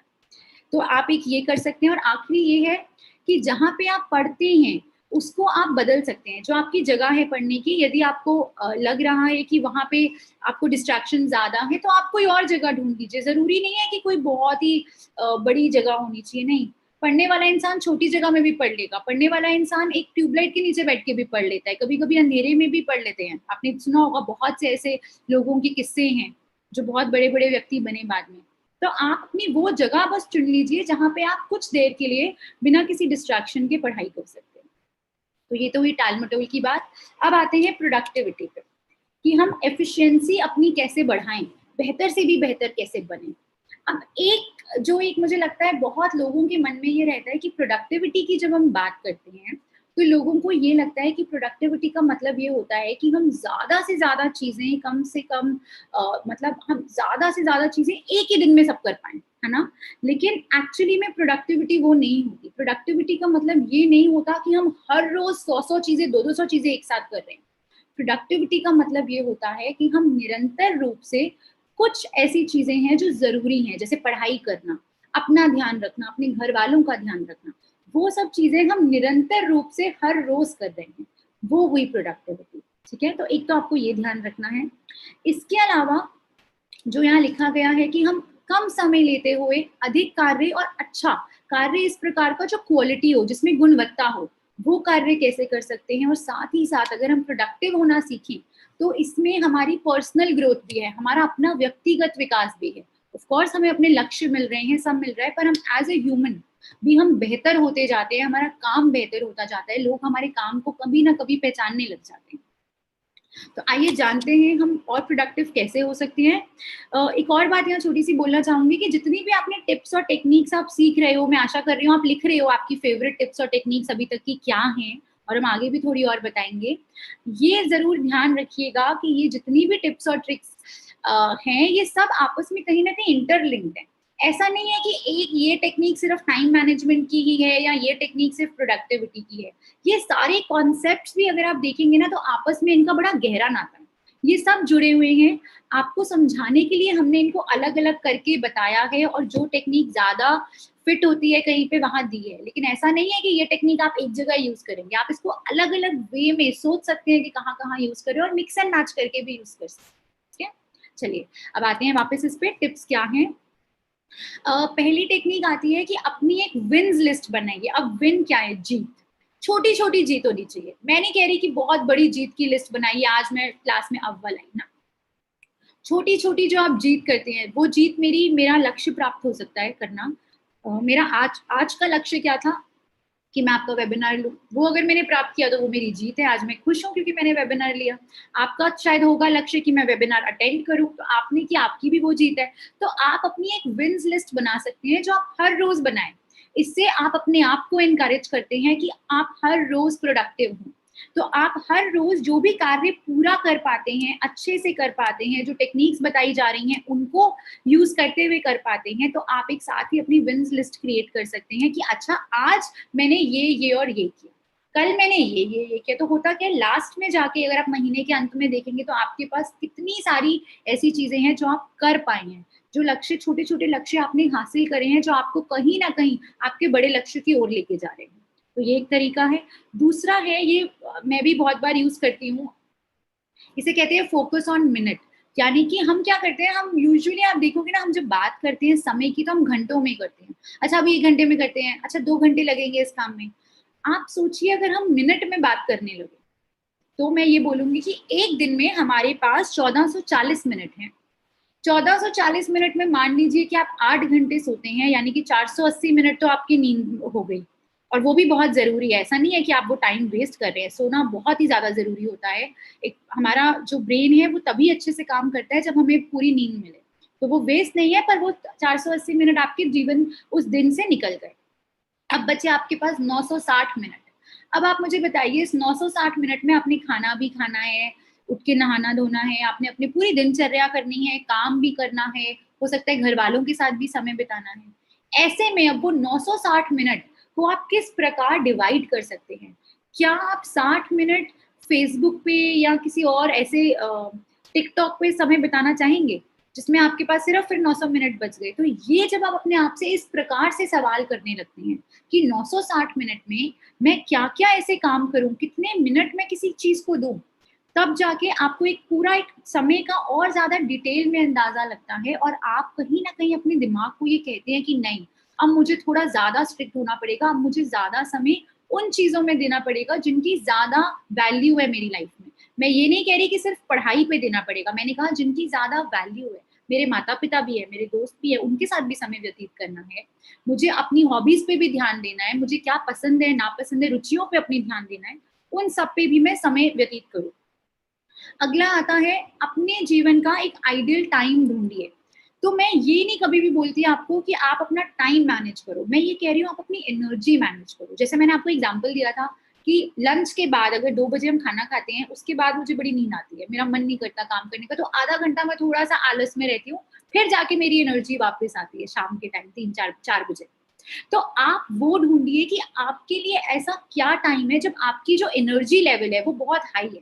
उसको भी मैच कीजिए अपने स्केड्यूल के साथ कि आपने जो मुश्किल कार्य है वो उस समय करना है जब आपकी एनर्जी लेवल हाई है, और जो आसान कार्य है, जैसे कोई बड़ा आसान सा मुझे कार्य मिला, मुझे पता है मतलब मैं कर पाऊंगी, जैसे ठीक है, तो वो कार्य में हो सकता है, अच्छा लंच के बाद मैं यूजुअली कोशिश करती हूँ कि मैं वैसा कार्य करूँ जो आसान है मेरे लिए, सरल है, या ऐसा है जो मैं ऑलरेडी बहुत बार कर चुकी हूँ, जैसे रेपिटेटिव टास्क है, ठीक है। तो मेरे को एक टॉपिक रिवाइज करना है मे बी, या एक ऐसा टॉपिक है जिसमें मैं ऑलरेडी 10 क्वेश्चन कर चुकी हूँ, तो मुझे पता है 11वां 12वां क्वेश्चन भी किस पर, तो जो मैंने वो आसान लगा मुझे, तो मैंने वो उठा लिया। तो आपकी एनर्जी से अपने कार्य को अगर आप मैच करेंगे तो भी आपका समय बचता है, और ये टाल मटोल करना, प्रोडक्टिविटी बढ़ती है, ये सब आपके जीवन में आएगा। 5वीं टेक्निक आती है 90/90/1। ये टेक्निक दी गई है बाय रॉबिन शर्मा। ये एक लेखक भी हैं, आपने शायद सुना हो इनके बारे में, काफी अच्छी किताबें भी लिखते हैं। इस टेक्निक में इन्होंने कहा है कि यदि आप प्रोडक्टिव होना चाहते हैं, आप कम समय में ज्यादा अच्छा काम करना चाहते हैं, तो ये टेक्निक आप अपनाइए। अगले 90 दिनों तक, इन्होंने कहा है कि 90 दिन लगेंगे आपको ये आदत बनाने में, तो अगले 90 दिनों तक पहले 90 मिनट आपके कार्य के, आपकी उठने से लेके नहीं, आपकी कार्य के, जब आप काम करने बैठते हैं, जैसे आप मान लो 8 बजे उठते हो और आप 10 बजे पढ़ाई करने बैठते हो, तो 10 से लेके 11:30 तक, तो वो पहले 90 मिनट उन्होंने कहा है आप एक ही उस चीज पे ध्यान दीजिए जो चीज आपको लगता है आपके लिए बहुत कठिन है। यदि आप हर बार वैसा करेंगे, क्योंकि उनका कहना यह है कि शुरू में जब हम शुरू करते हैं अपना दिन, तो हमारा ब्रेन बहुत फ्रेश होता है, हमारा माइंड फ्रेश होता है, और हमारा ध्यान अच्छे से लगता है, हम अच्छे से फोकस कर पाते हैं। तो पहले 90 मिनट आप एक ही चीज पे फोकस कीजिए अगले 90 दिनों तक, और फिर देखिए कि आपकी प्रोडक्टिविटी कितनी बढ़ेगी। जैसा कि मैंने कहा, ये सारी टेक्निक्स तभी फायदेमंद है जब आप इन्हें अप्लाई करें। अगर आप इन्हें अप्लाई नहीं करेंगे तो इनका कोई फायदा नहीं है। जब तक आपने अप्लाई नहीं किया, आपको ये बोलना ही नहीं चाहिए कभी भी कि टेक्निक अच्छी है या नहीं है, ठीक है। तो अप्लाई जरूर कीजिएगा ये सब टेक्निक्स। और आखिरी है प्लान अ नाइट बिफोर। ये सबसे जरूरी टेक्निक होती है। मैं हमेशा एक डायरी रखती हूँ, आप देखो मेरी अभी भी यहाँ डायरी पड़ी हुई है ये, मैं हमेशा डायरी रखती हूँ, और उसमें मेरा अगले दिन मैंने क्या करना है वो सारा लिखा रहता है कि अच्छा अगला दिन आएगा तो मेरे ये 4-5 कार्य हैं जो मैंने अगले दिन में पूरे करने हैं। इससे क्या रहता है, मुझे एक रात पहले ही पता होता है कि कल क्या करना है। सुबह उठ के मैं अपना समय यहाँ वहाँ व्यर्थ नहीं करती ये सोचने में कि अच्छा अब क्या करूँ, अच्छा मैं बैठ गई, अच्छा आप कौन सा होमवर्क करें, 4 होमवर्क मिले हैं, पहले कौन सा, बहुत समय जाएगा। अगर आपने रात में प्लान करके रखा हुआ है तो बहुत सरल है। तो इसकी प्लानिंग आप रात में कीजिए। ये इसमें एक और भी टेक्निक है जो आपको ज्यादा से ज्यादा प्रोडक्टिव बनाएगी, क्योंकि आपका वहां पे अगले दिन सुबह उठ के कम से कम टाइम जाया होगा सोचने। चलिए अब हम फोकस की बस बात करेंगे और क्रिएटिविटी बचा है हमारा। फोकस की बात करने से पहले डिस्ट्रैक्शन क्या होता है उसको समझना बहुत ज्यादा जरूरी है।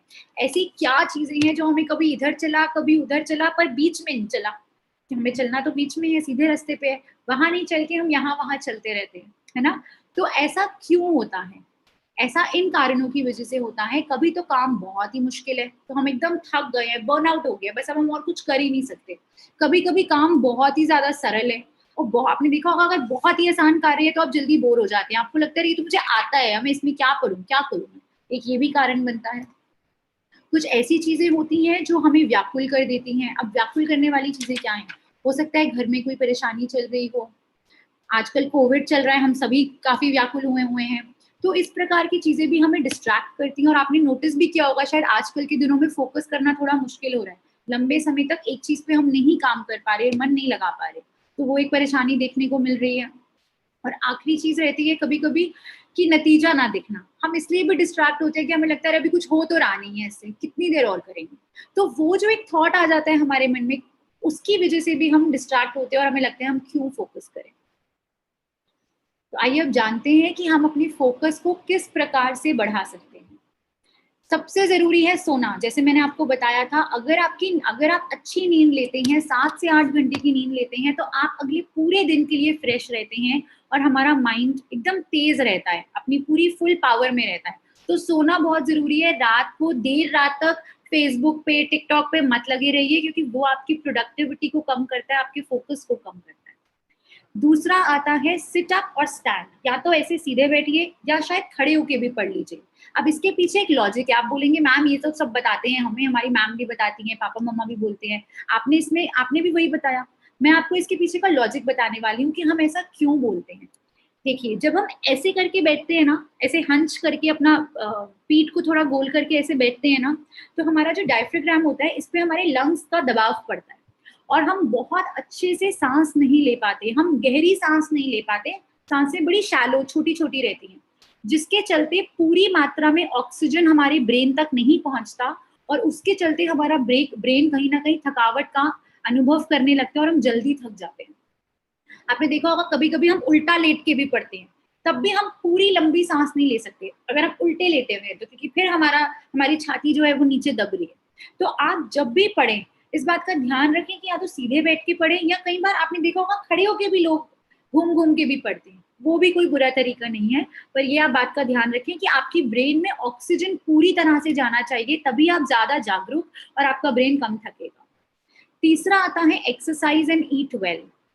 अब ये भी आपको सब बोलते हैं, तो मैं ये कहूंगी कि एक बैलेंस डाइट लीजिए, अच्छा पौष्टिक खाना खाइए, आपको जो भी पसंद है उसमें ज्यादा से ज्यादा सब्जियां, दूध, आयरन, ये सब चीजें ऐड कीजिए। अच्छा खाइए, व्यायाम कीजिए, एक्सरसाइज करना बहुत जरूरी है। जिस प्रकार हमारा ब्रेन को भी एक्सरसाइज चाहिए, जैसे ये बात हो रही थी, इस प्रकार हमारी बॉडी को भी एक्सरसाइज चाहिए। तो आपको एक्सरसाइज करना भी उतना ही जरूरी है। और अगर आप स्वस्थ रहेंगे तो भी आप डिस्ट्रैक्शन फ्री हैं। आप मान लीजिए अगर आज आप बीमार हैं, आपको पढ़ाई में मन लगेगा नहीं, वो भी एक डिस्ट्रैक्शन है हमारे लिए, बीमार हो जाना। और खासकर आज के समय में, कोविड के समय में, अगर किसी को हल्की सी भी छींक आ रही है तो हर कोई घबरा रहा है कि अरे हमें कोविड तो नहीं हो गया।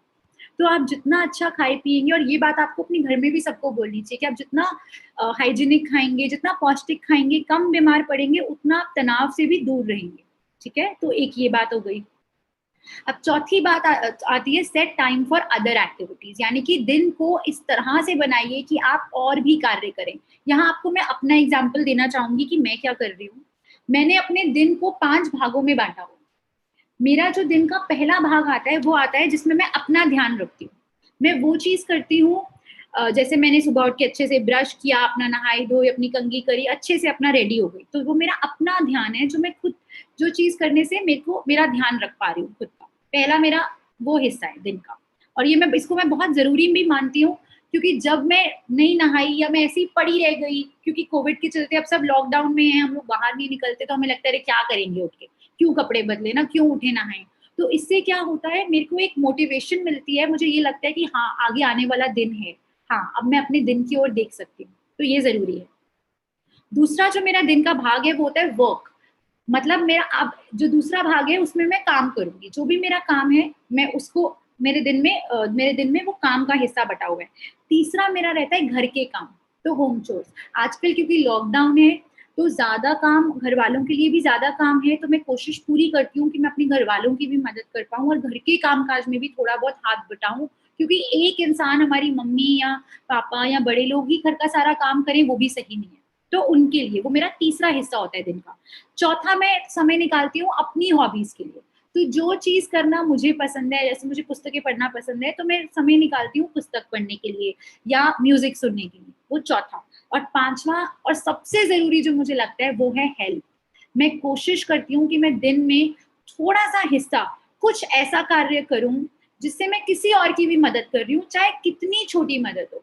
चाहे मैं किसी को फोन करके पूछ रही हूँ कि आप कैसे हो, आपका हालचाल क्या है, उतना ही चाहे मैं करूँ, पर मैं कोशिश करती हूँ कि मेरे दिन का एक हिस्सा इस प्रकार का हो कि मैं किसी और की, शायद जो मेरे बहुत करीबी नहीं है उनकी नहीं, किसी और की, बाहर किसी और की मैं मदद कर पा रही हूँ। चाहे मैं कभी नीचे जाके एक डॉगी को रोटी डालूं, लेकिन कुछ मैं ऐसा जरूर करूंगी जिससे मेरा पांचवा हिस्सा भी पूरा हो। तो मैं दोबारा रिपीट करूंगी, आप भी लिख सकते हैं ये। सेल्फ केयर, अपना ध्यान रखना, काम, वर्क जो आप करेंगे, आपका होमवर्क, आपकी पढ़ाई, वो स्टडी। तीसरा होम चोर्स यानी कि घर के काम काज। चौथा हॉबीज, जिन चीजों में मेरी रुचि है। और पांचवा हेल्प, किसी और की मदद करना। तो इस प्रकार से अगर आपकी 5 चीजों को रखते हुए अपना स्केड्यूल बनाते हैं तो आपको बहुत अच्छा लगेगा, क्योंकि आप ऑलमोस्ट सारी चीजें कवर कर पाएंगे इसमें। इसके बाद आता है एक्टिविटीज, वो जिनसे आपका फोकस बढ़ता है। तो मेरे लिए क्लासिकल म्यूजिक जैसे जो होता है, संगीत जो हमारे भारतीय, अपना जो हमारा संगीत है, भारतीय संगीत, वो सुनने पे भी मुझे बहुत अच्छा लगता है। तो आप क्लासिकल म्यूजिक कर सकते हैं, योगा कर सकते हैं, थोड़ा मेडिटेशन कर सकते हैं। अगर बहुत लंबा लगता है, आपको नहीं अच्छा लगता बहुत करना, तो एक जगह पे बैठ के थोड़ी लंबी सांस ले सकते हैं, डीप ब्रीदिंग कर सकते हैं। तो ऐसी कोई भी चीज जो आपको एक फोकस करने में मदद करती है। आपने देखा होगा कई बच्चे, वो ऐसी गेम आती थी, मैं नाम बोल रही हूँ शायद उसका, फिजिटी, उससे ऐसे करके खेलते रहते थे, और कई बार होता है उससे भी हमारा फोकस बढ़ता है, हम बार बार उससे खेल रहे हैं, देख रहे हैं। तो ऐसी कोई चीजें, लेकिन वो हमारा डिस्ट्रैक्शन नहीं बनना चाहिए, ये ध्यान रखना। कि ये जो एक्टिविटी है ये आपके लिए डिस्ट्रैक्शन नहीं होनी चाहिए, ये आपका फोकस इंप्रूव करना चाहिए। इसके बाद आता है आखिरी, और वो आता है सबसे जरूरी, अगर आपको कभी भी लगे आप निराश हों तो ये याद कर लीजिएगा कि आपने उसकी शुरुआत क्यों करी है, आप इस कार्य में आखिरकार गए क्यों हैं।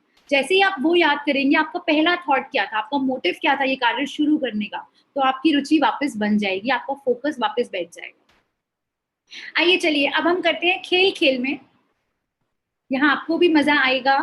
ये नियम है, आपकी स्क्रीन पे आप देखेंगे 9 डॉट्स बने हुए हैं, और आपको ये डॉट्स को 4 या 4 से कम रेखाओं में सारी बिंदुओं से जोड़ना है। ठीक है, तो आपको ये ध्यान रखना है कि 4 या 4 से कम रेखाओं में आप सारी बिंदुओं को जोड़ पाए। अच्छा, दूसरा रूल ये है कि किसी भी रेखा पर आप दोबारा पेंसिल नहीं चला सकते, और हाँ, अपनी पेंसिल को या पेन को कागज से उठाना नहीं है। तो एक बार जहां आपने रखा आप उसको बस वैसे घुमा सकते हो, पर आप उसको उठा के दोबारा नई रेखा नहीं बना सकते। यानी कि मैं ऐसे नहीं कर सकती, अगर आप स्क्रीन पर देखें तो मैंने एक रेखा अगर यहाँ खींची और ऐसे खींच दी, तो मैं ये उठा के दूसरी रेखा में नहीं जा सकती। तो आपको इस बात का ध्यान रखना है। इसका मैं आपको उत्तर अंत में बताऊंगी, सेशन के थोड़ी देर में सेशन खत्म होगा और उसके अंत में मैं आपको इसका उत्तर बताऊंगी। पर तब तक आप सोचिए कि आप क्या कर सकते हैं इस प्रकार से खेल खेल में, क्या आप ये कर सकते हैं, ये जो पहेली आपसे पूछी जा रही है। और अगर आपको इसका उत्तर मिले तो आप प्लीज कमेंट्स में भी बताइएगा कि आपने किस प्रकार ड्रॉ किया, फिर हम आपको बताएंगे इसका उत्तर क्या है। अब मैं आपसे बात करना चाहती हूँ रचनात्मकता की, क्रिएटिविटी की, और ये बात मैं बिना शायद स्लाइड की करना ज्यादा अच्छा लगेगा मुझे, मैं अगर बिना स्लाइड के आपसे ये बात करूं। हम बात करते हैं ना रचनात्मकता की, क्रिएटिव होने की, तो एक सबसे जरूरी बात ये आती है कि हम क्रिएटिव हों कैसे। हमें ये लगता है कहीं ना कहीं कि क्रिएटिव इंसान सिर्फ वही है जो बड़ा अच्छा म्यूजिक बना लेता है, जैसे ए आर रहमान, बड़ा अच्छा पेंटिंग कर लेते हैं जैसे एम एफ हुसैन साहब। तो हमें लगता है कि यही लोग क्रिएटिव हैं, हम ये नहीं सोच पाते कि क्रिएटिव हर कोई है। आप क्रिएटिविटी को ऐसे समझिए कि एक सीढ़ी की प्रकार है ना, एक सीढ़ी के प्रकार है, और इसमें हो सकता है अलग अलग हायरार्की। तो हो सकता है मैं सीढ़ी के पहले हिस्से में खड़ी हूँ और एम एफ हुसैन साहब बहुत ऊपर खड़े हैं, पर इसका मतलब ये नहीं है कि मैं रचनात्मक नहीं हूँ। मैं भी रचनात्मक हूँ, पर मेरा तरीका किसी चीज को करने का थोड़ा अलग हो सकता है। दूसरी बात आती है कि रचनात्मकता हर फील्ड में भी होती है, ऐसा नहीं है कि हम रचनात्मक नहीं होते। रचनात्मकता साइकोलॉजी मनोविज्ञान के फील्ड में भी है, रचनात्मकता साइंस के फील्ड में भी है, रचनात्मकता कॉमर्स में भी है, ह्यूमैनिटीज में। आप देखिए जो लोग किताबें लिखते हैं, जो लिटरेचर पढ़ते हैं, क्या वो कम रचनात्मक है? वो बहुत रचनात्मक होते हैं। आइंस्टाइन जो थे, इतना कुछ उन्होंने खोजा, इतना क्रिएटिविटी यूज किया अपना, कम रचनात्मक थे? नहीं। तो इसी प्रकार से हर फील्ड में रचनात्मकता है और हर तरीके से हम रचनात्मक हो सकते हैं। आज के दौर में जब हम कोविड से जूझ रहे हैं, हमारी जिंदगी बदल रही है, मैं बोलूंगी हमारे जिंदगी के जीने का तरीका, जिसको हम पहले एक तरीके से जिए जा रहे थे, आज वो तरीका हमें अचानक से बदलना पड़ रहा है। आप देखेंगे किस प्रकार अब जब लॉकडाउन हम धीरे धीरे खोल रहे हैं, तो भी डिफरेंट टाइप की चीजें, जैसे उस दिन मैं देख रही थी कि अगर अब आपको शॉपिंग करने जाना है तो वहां पे उन्होंने मार्कर्स बनाए हैं कि आप एक के बाद 3 फीट के बाद दूसरा खड़ा होगा। तो ये सब हम सोच रहे हैं, हम नए नए तरीके ढूंढ रहे हैं। तो रचनात्मकता भी इसी प्रकार से है, हम नए तरीके ढूंढते हैं। एक चीज को, एक प्रॉब्लम है हमारे सामने, पर मेरा क्या तरीका है उसे करने का। जैसे मैं आपको एक और उदाहरण दूंगी।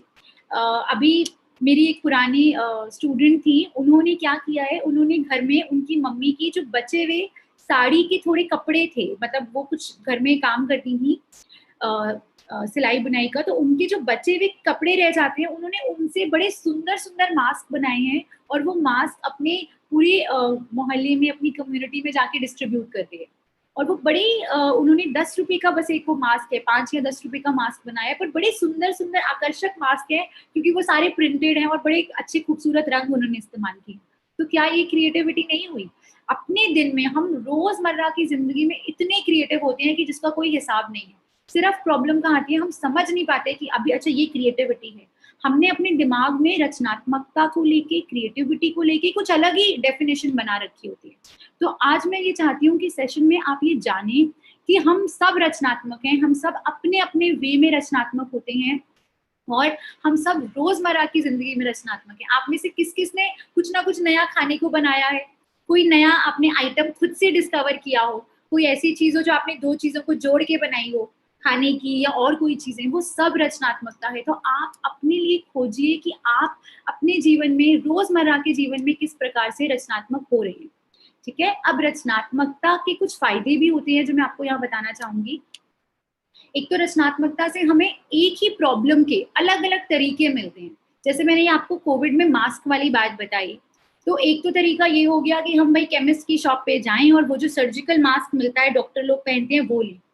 अब कई लड़कियां हैं जिनको मन है अच्छा सुंदर भी मास्क पहनेंगे, कई बच्चे हैं जिनको मन है सुंदर सुंदर मास्क पहनेंगे, है ना।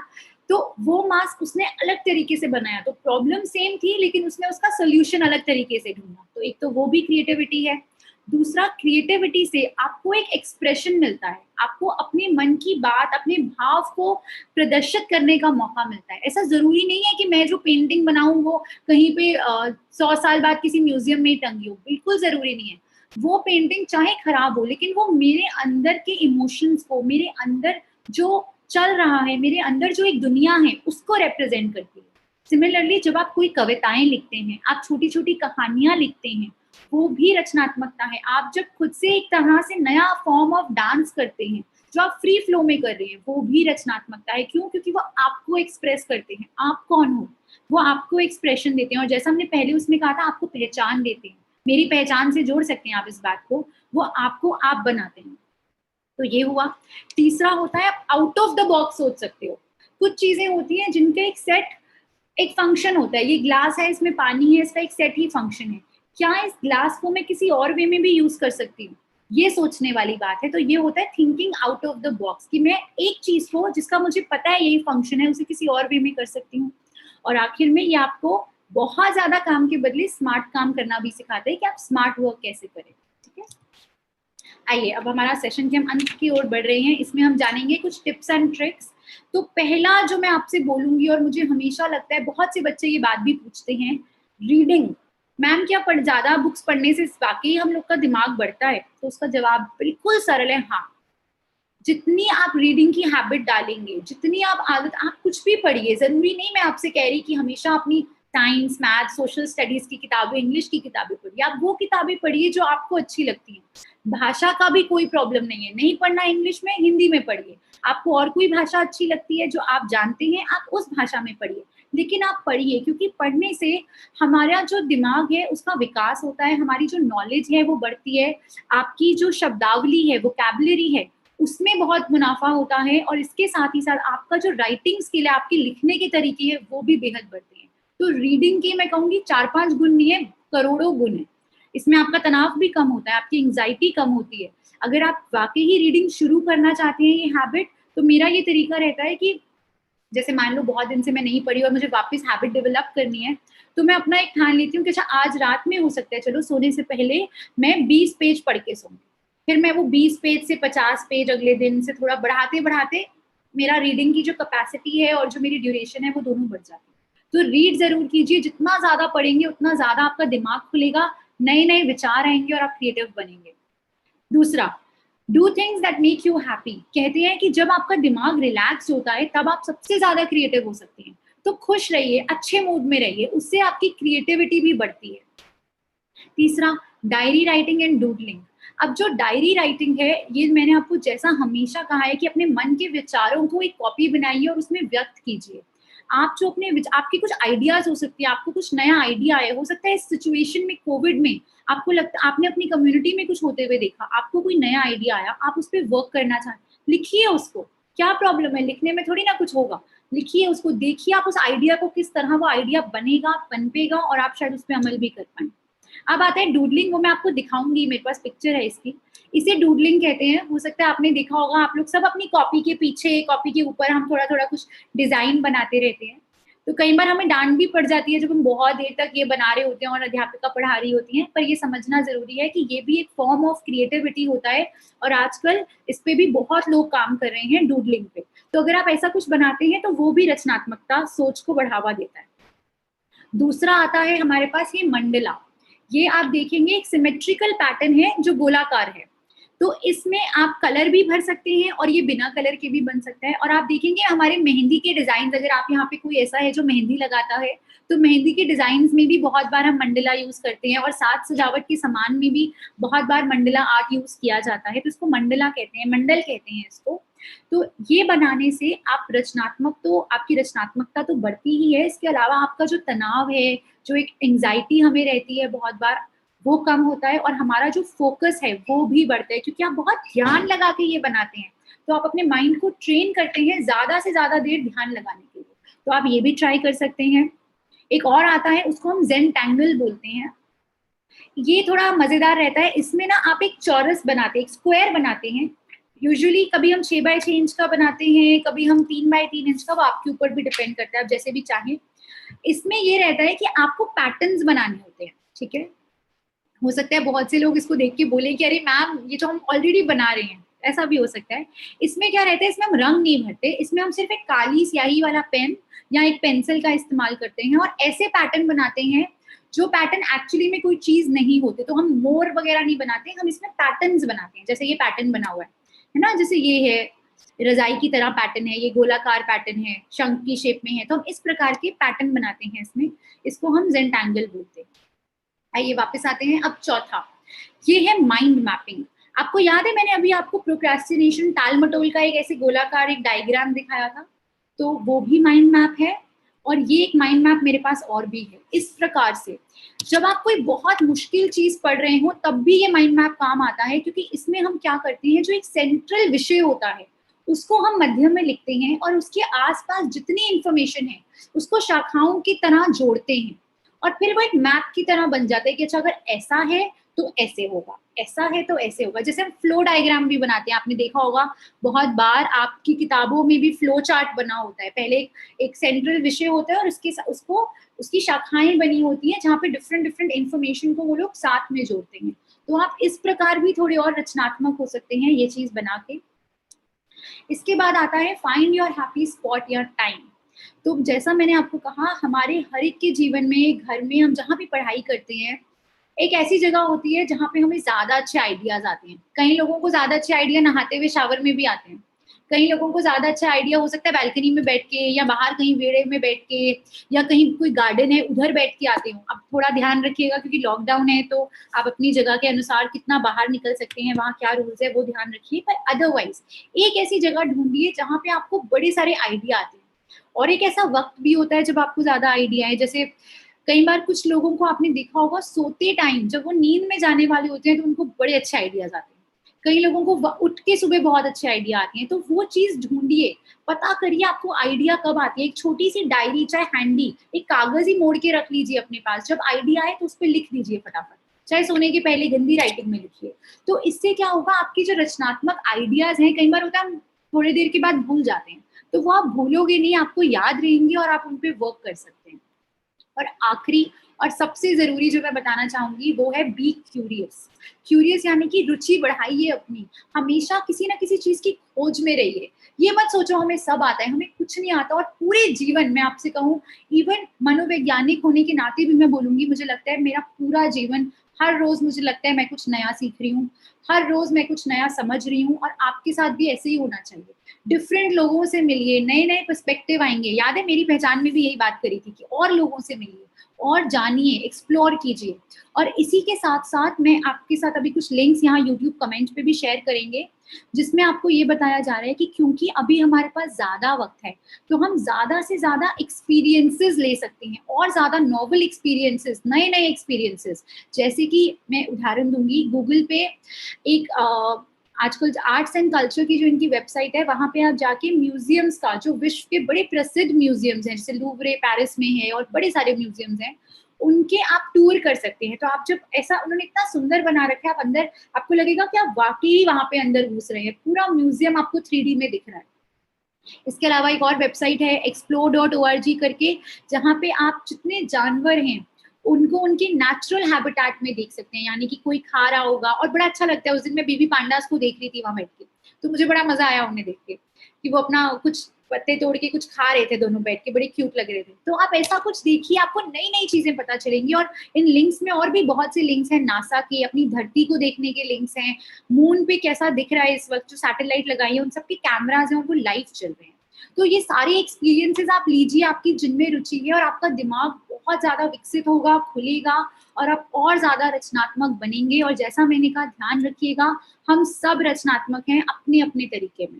तो ऐसा बिल्कुल नहीं है कि वो रचनात्मकता बहुत सुंदर दिखनी चाहिए या बड़ी एस्थेटिक होनी चाहिए।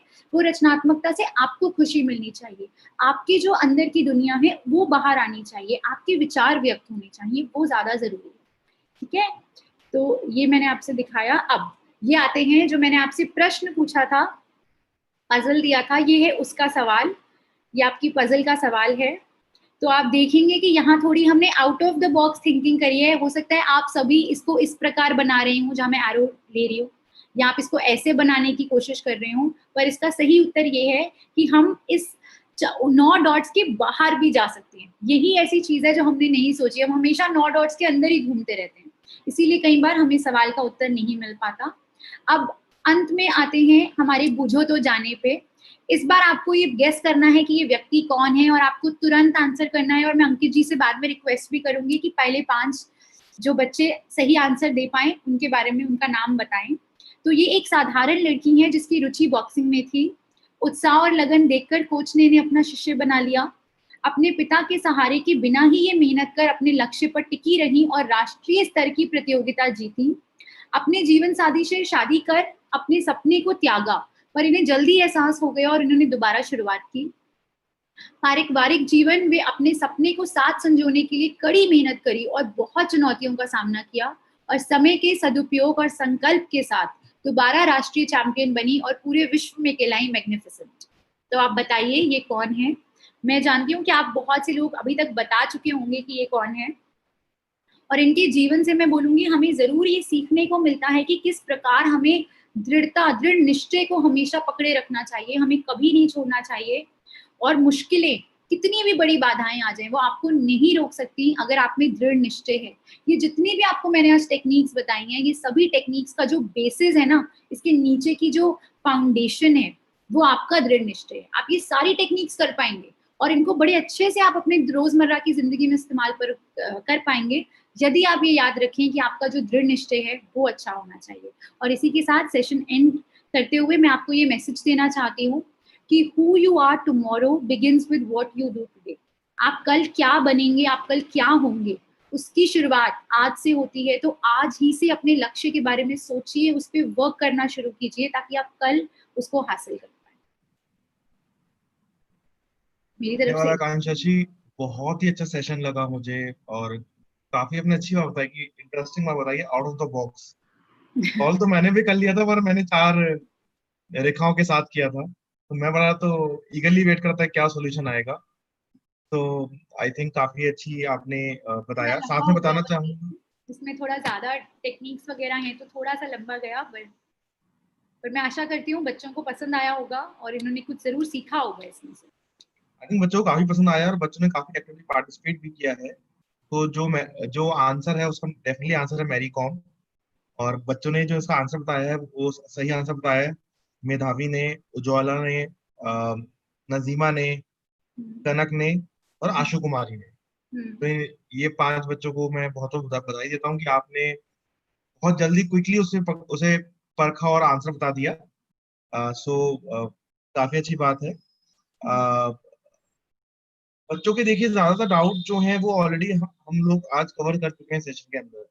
जी। काफी सारे डाउट्स थे कि हम कंसंट्रेशन कैसे बना सकते हैं, हमारा गोल बार बार क्यों चेंज होता रहता है, हमारा कॉन्फिडेंस का फोकस। हम लोग अलग से भी एक सेशन है जिसमें हम थोड़ी सी अगले सेशन में भी हम थोड़ी सी अगले या उसके अगले में, अगले सेशन में हम एग्जाम रिलेटेड स्ट्रेस की बात करेंगे और उसके अगले में सक्सेस और फेलियर की बात करेंगे। कि सक्सेस तो बहुत लोग बात करते हैं, लेकिन फेलियर अगर हो जाए तो तब क्या करना है। तो वहां पे हम कॉन्फिडेंस की बात एक बार दोबारा भी करेंगे। जी हाँ बिल्कुल। और जैसे आकांक्षा जी ने बताया, अगर आप आकांक्षा जी के बैकग्राउंड में देखें तो बहुत सारी किताबें रखी हुई हैं।